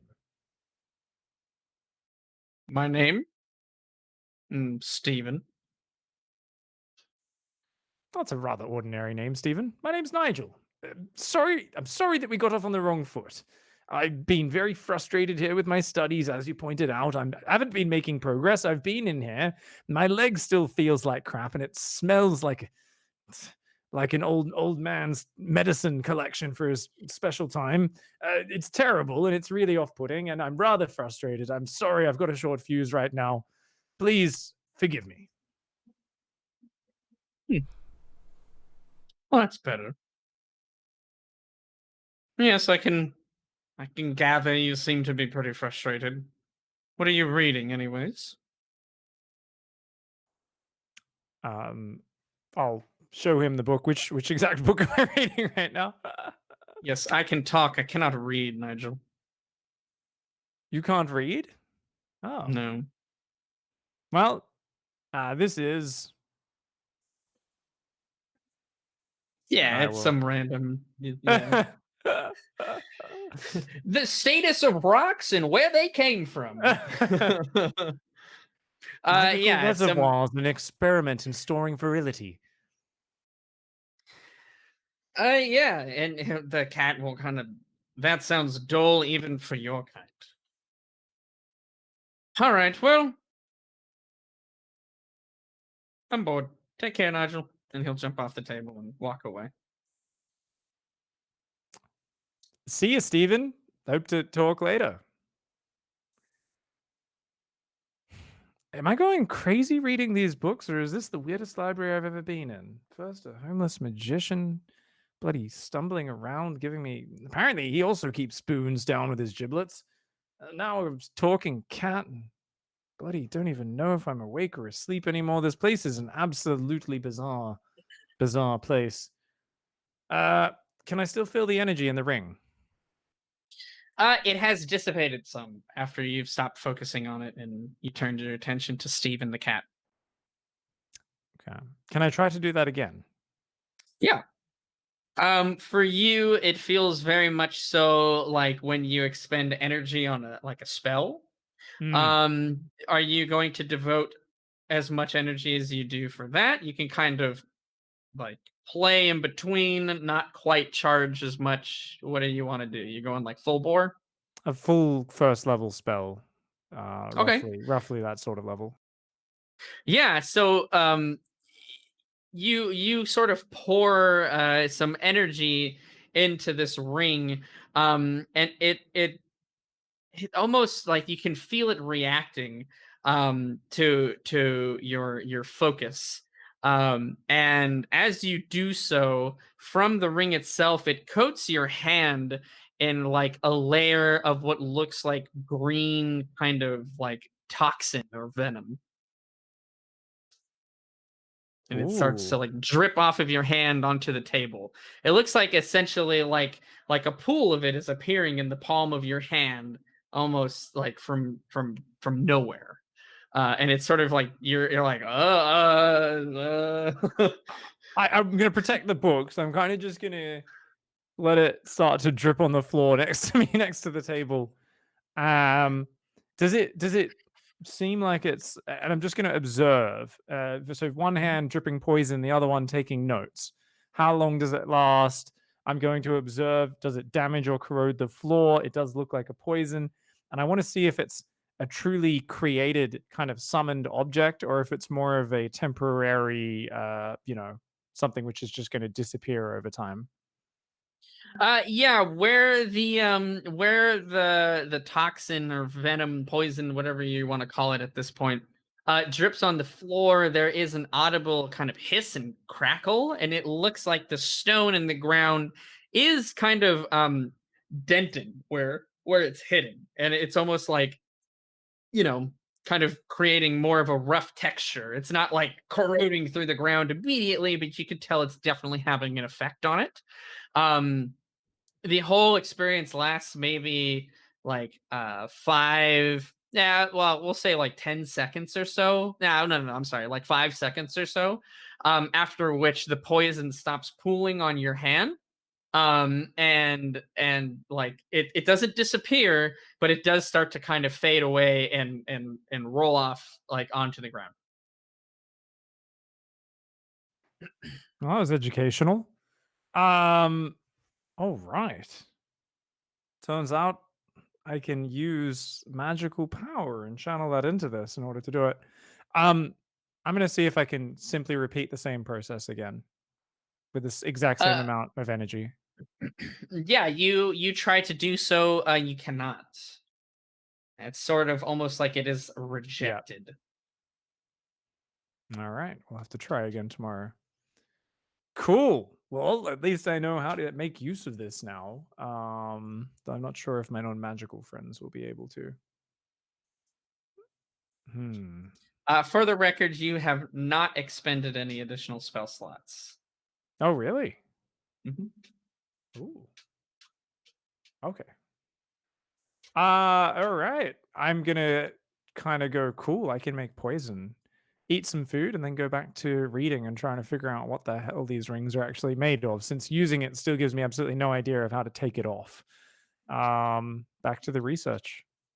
Okay. Yep. You go back to the research and, kind of nose to the grind or nose to the page, if you will. We'll go ahead and pause your progress there, and we'll head over to Khaal. Khaal, my friend, you had a fun night with your new buds doing an arm wrestling tournament that you did not expect from the note, but that's over with and done. You head to sleep for the night. Is there anything you want to do kind of in between that? I would like to meditate some upon the technique. They did mention the technique and finesse was fairly important. I would recollect the arm wrestling match that I took part in, and also differences in my future opponents, if I have some, and how they will have thumbs, and that will be different. Yes, you take extra note that your first opponent that you absolutely demolished did not have any thumbs, and that was probably not a very good disadvantage for him. You think about the technique of how to do an arm wrestling match, but you're kind of like practicing, let's say, for the next day, just like thinking about, you are a martial combat class. You've been in quite a lot of fights in your life. You know how to leverage strength. You know how basic physics work. Even if you don't know the science behind it, you understand how to gain an advantage over your opponent, how to get weapons out of their hands. You've had grappling fights before, so you kind of are trying to rely on those skills as well. We'll say you take the day to do that, and it is now the day of the next meeting of, we'll call it the Brawlers Guild, if you will. Do you, again, anything special, or are you just going to try to again keep practicing and go over your technique to try to yeah. I would, before I leave my quarters for the morning, I would like to glance over at my scythe, kind of quizzically, and then I would like to quickly look away, but then look back at it really quick. Yeah, it has not moved, nor does it look any different. Okay. I would like to repeat that process one more time. Just nonchalantly looking away. Oh, what's that over there in the corner? But then look right back at it. Yeah, it is exactly still there. It is either extremely fast or it is not doing anything at all. You're not quite sure. Okay. It's very convincing. I would like to go over to it. Okay.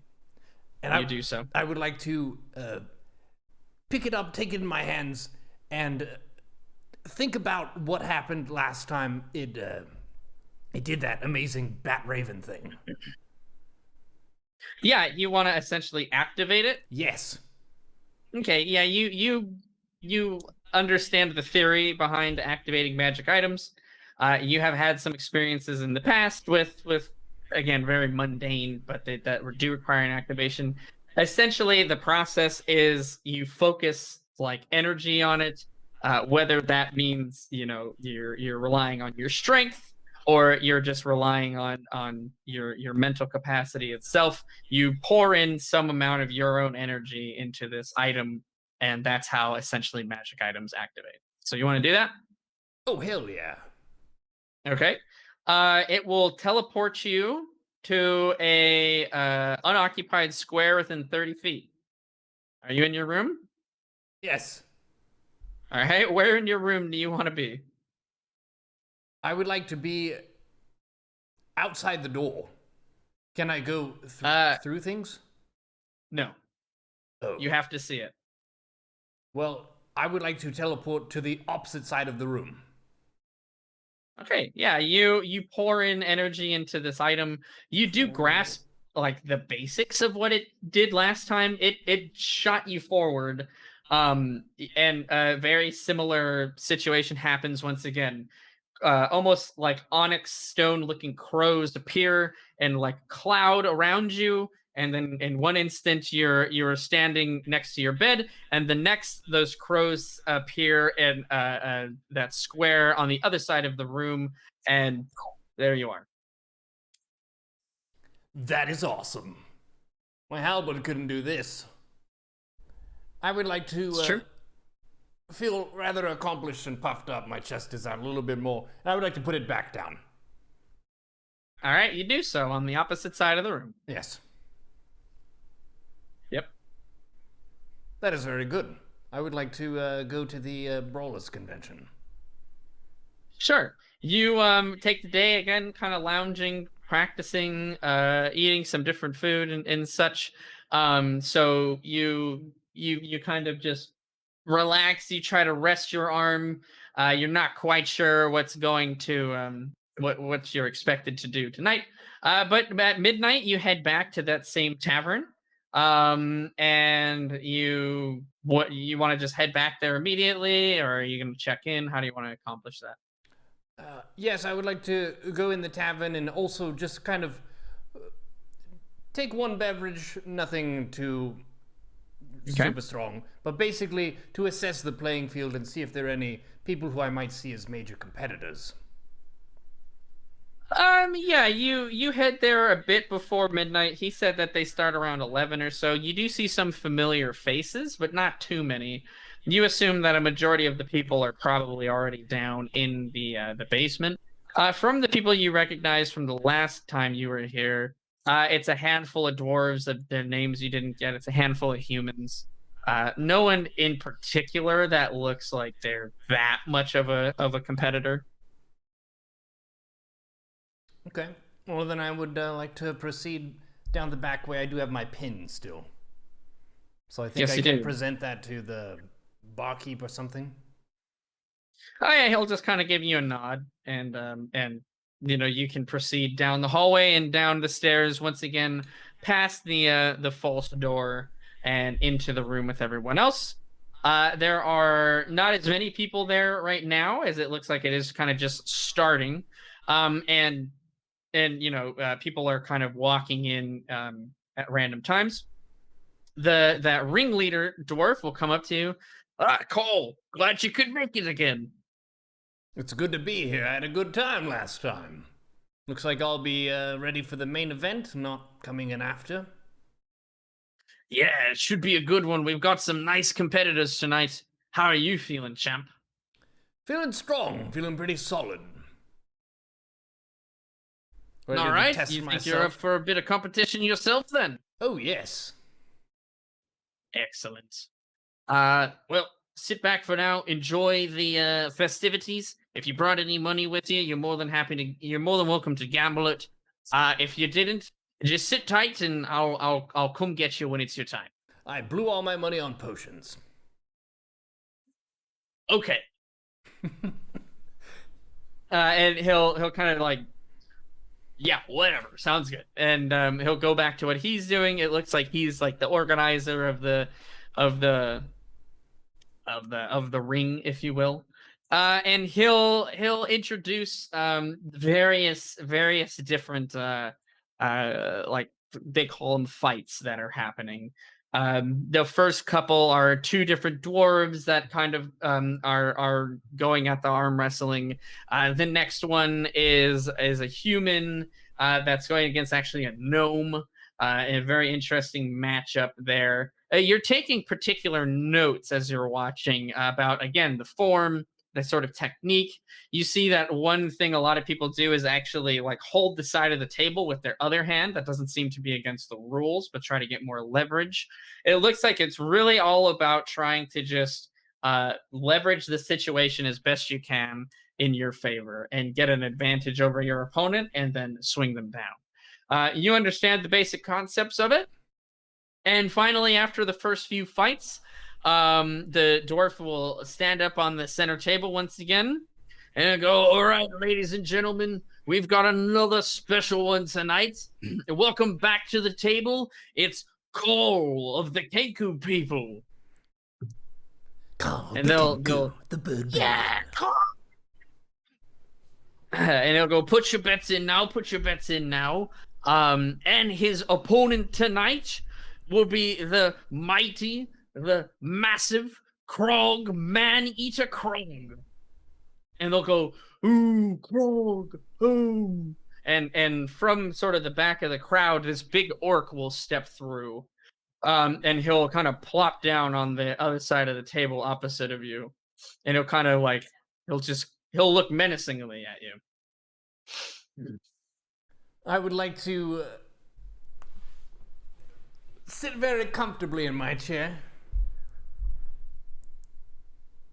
Just giving him a good look. Okay. So you're trying to play it cool. Understood.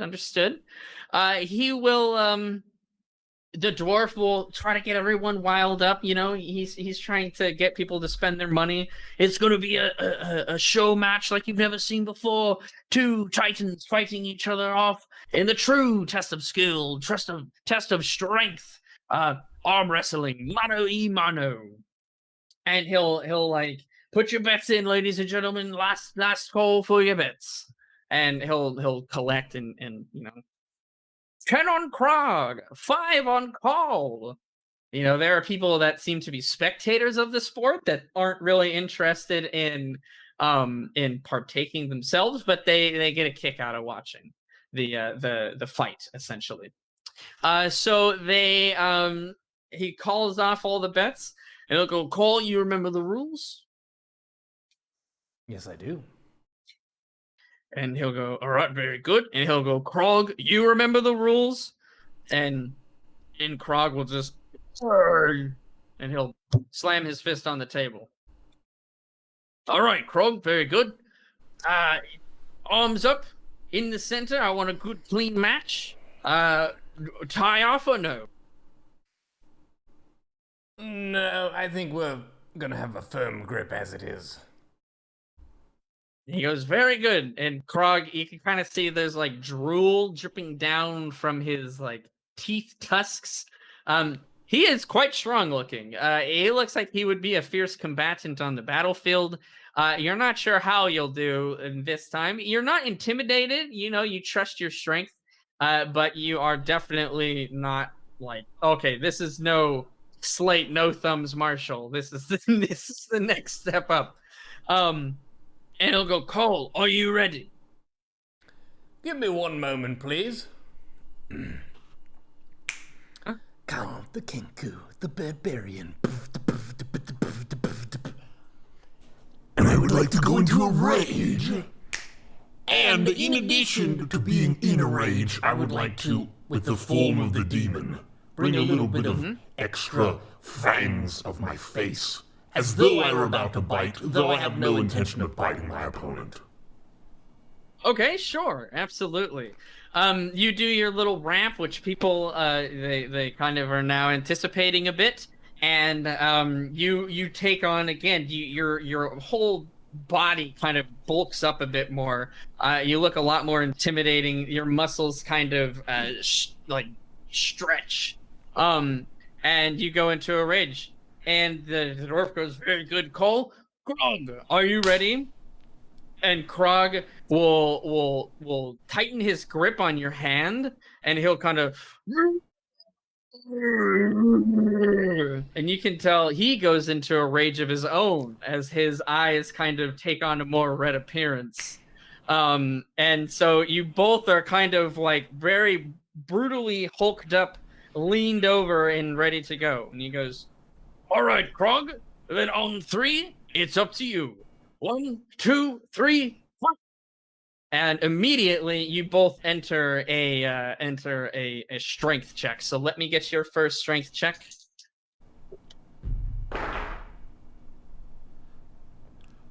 $19. All right, and that's with advantage, so you do get the second one. Second one is a 14. All right, so 19 total, or is that not including your Total. strength bonus? Total, okay. Krog is able to keep up with you this time. It was not the slam dunk that it was against No Thumbs Marshall. It is a much more intense test of strength, as Krog is doing his best to gain an advantage over you. He kind of grabs the side of the table so that he can get better leverage. It goes off, and you guys are basically on a stalemate currently. Give me another strength check. 7.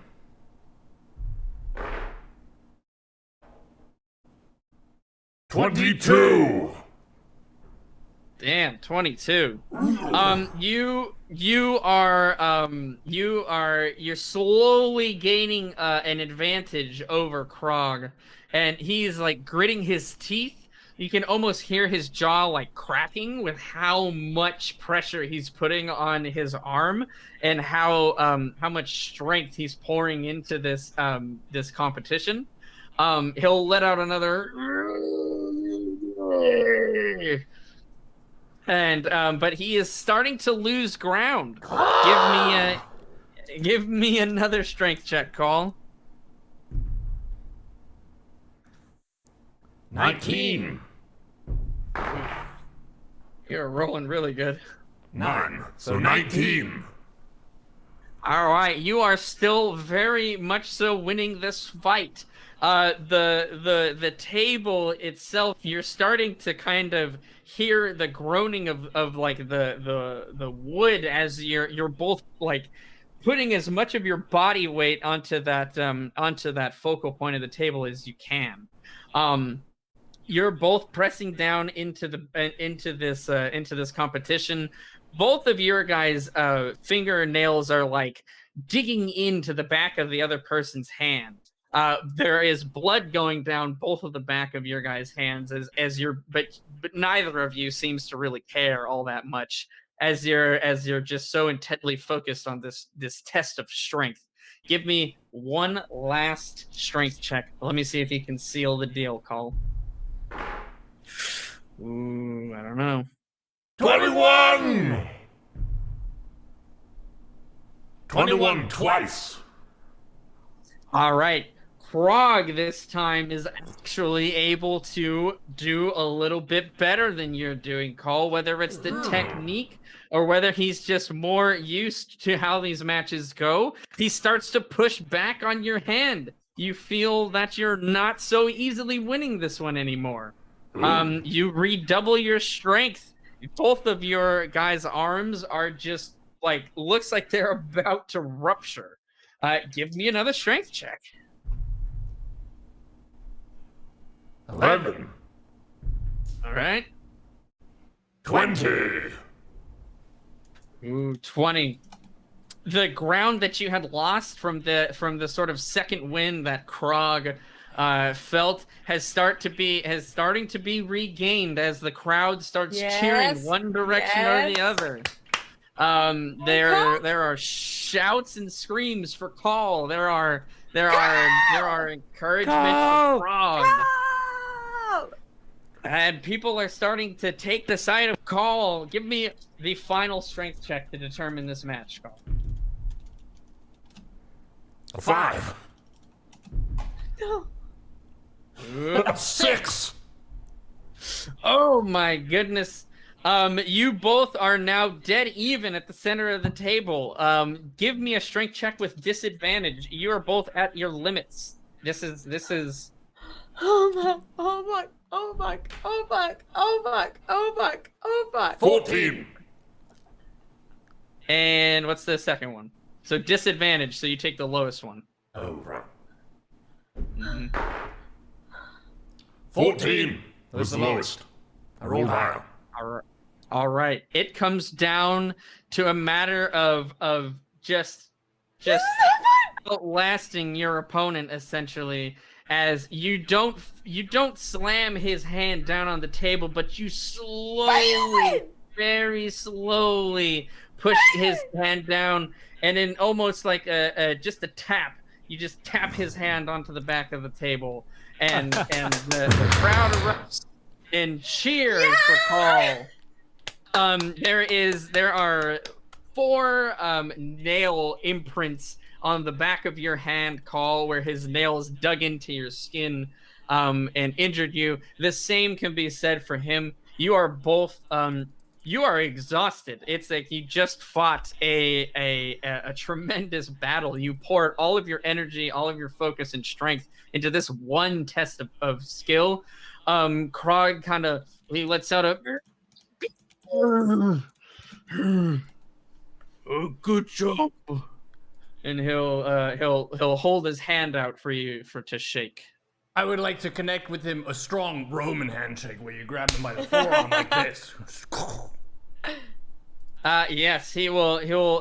You can tell he's extremely tired as well.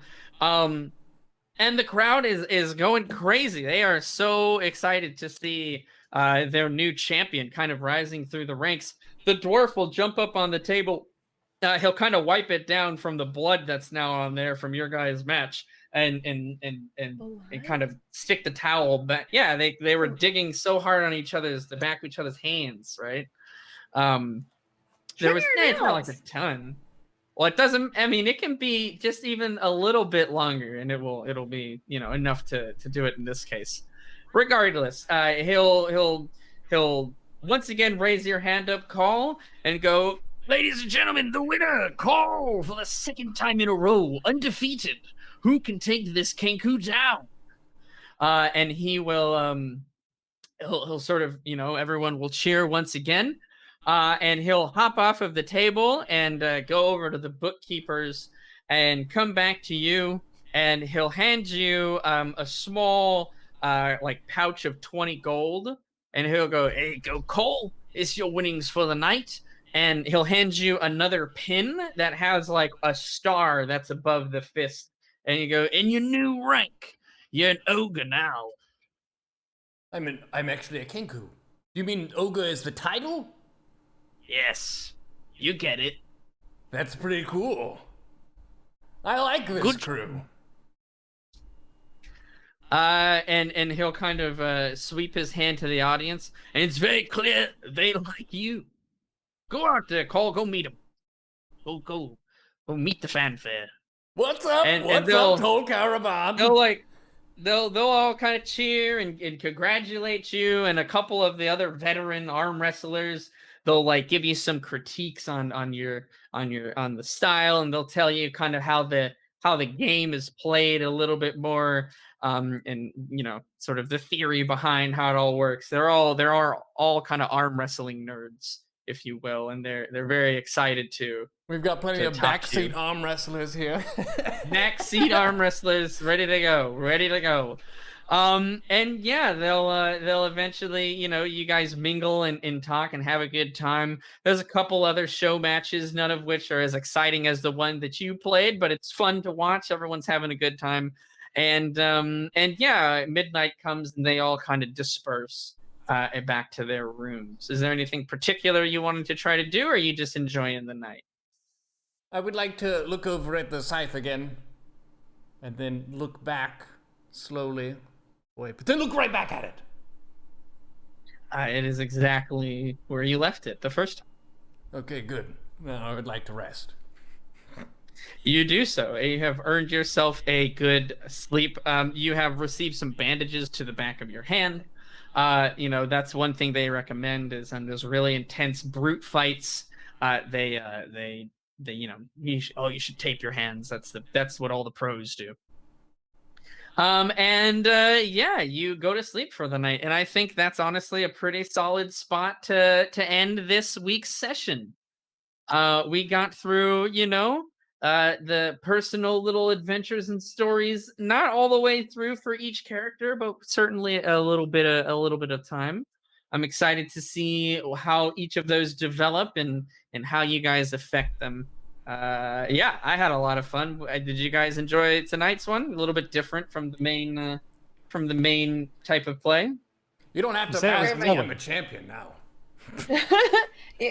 We both won our respective contests, but honestly, I vastly enjoyed the library. I think more than anything, I laughed so hard I cried 2 different times. That library is lit as fuck. Yeah, I mean, lots of You people like the just carry library? a lot of spoons around in their undies. That's what? It's just the library. Like, Bumble McStumble Fumble. Bumble It's more quite- McStumble Fumble. Yeah, he's probably the greatest character ever created. What do you think? I felt But like I also was- want to know more about this Susan. Hmm. Mysterious librarian. I know. I feel like Ooh. we need to delve more into Susan's backstory, but that library is amazing. Do we know?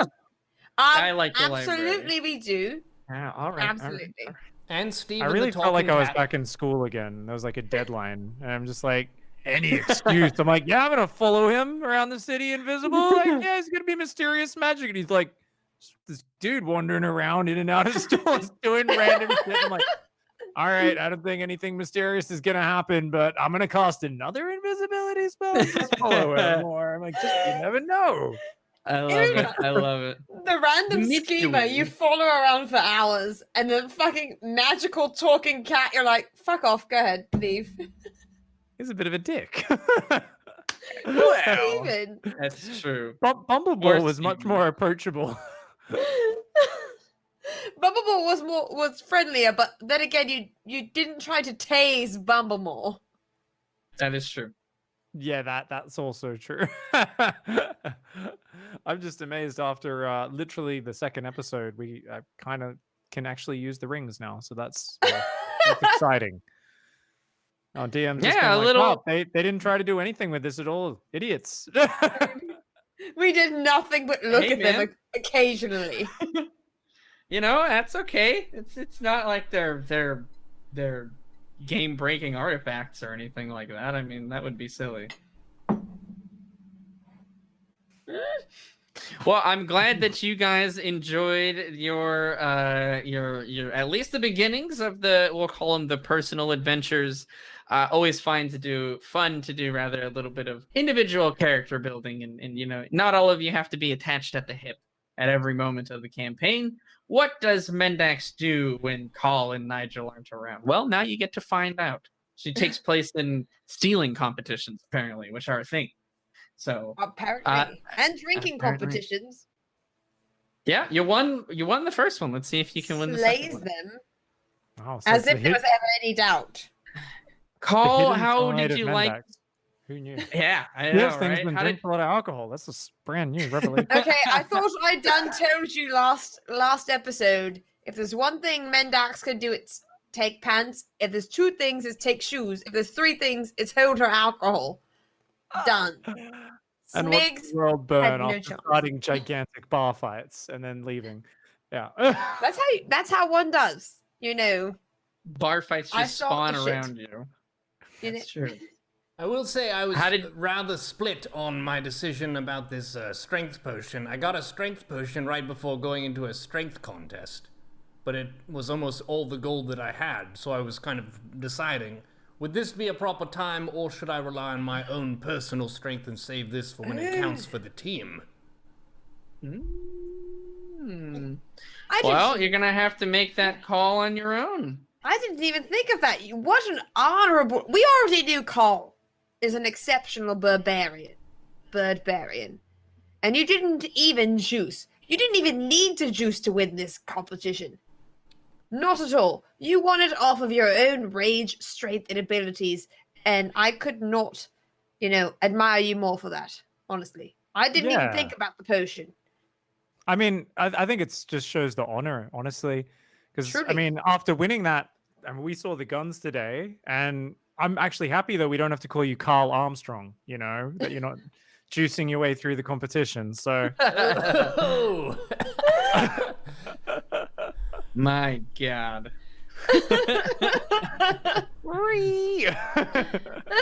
This never ends. Never ends. Well, ladies Well, and I'm gentlemen, glad- Yeah.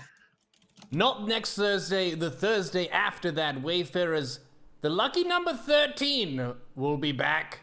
This show has been incredible. Amazing players, amazing dungeon master, amazing work all around, artwork, production, what have you. And the chat, you're fantastic as well. We'll see you on the next episode of Wayfarers. Take care of yourselves.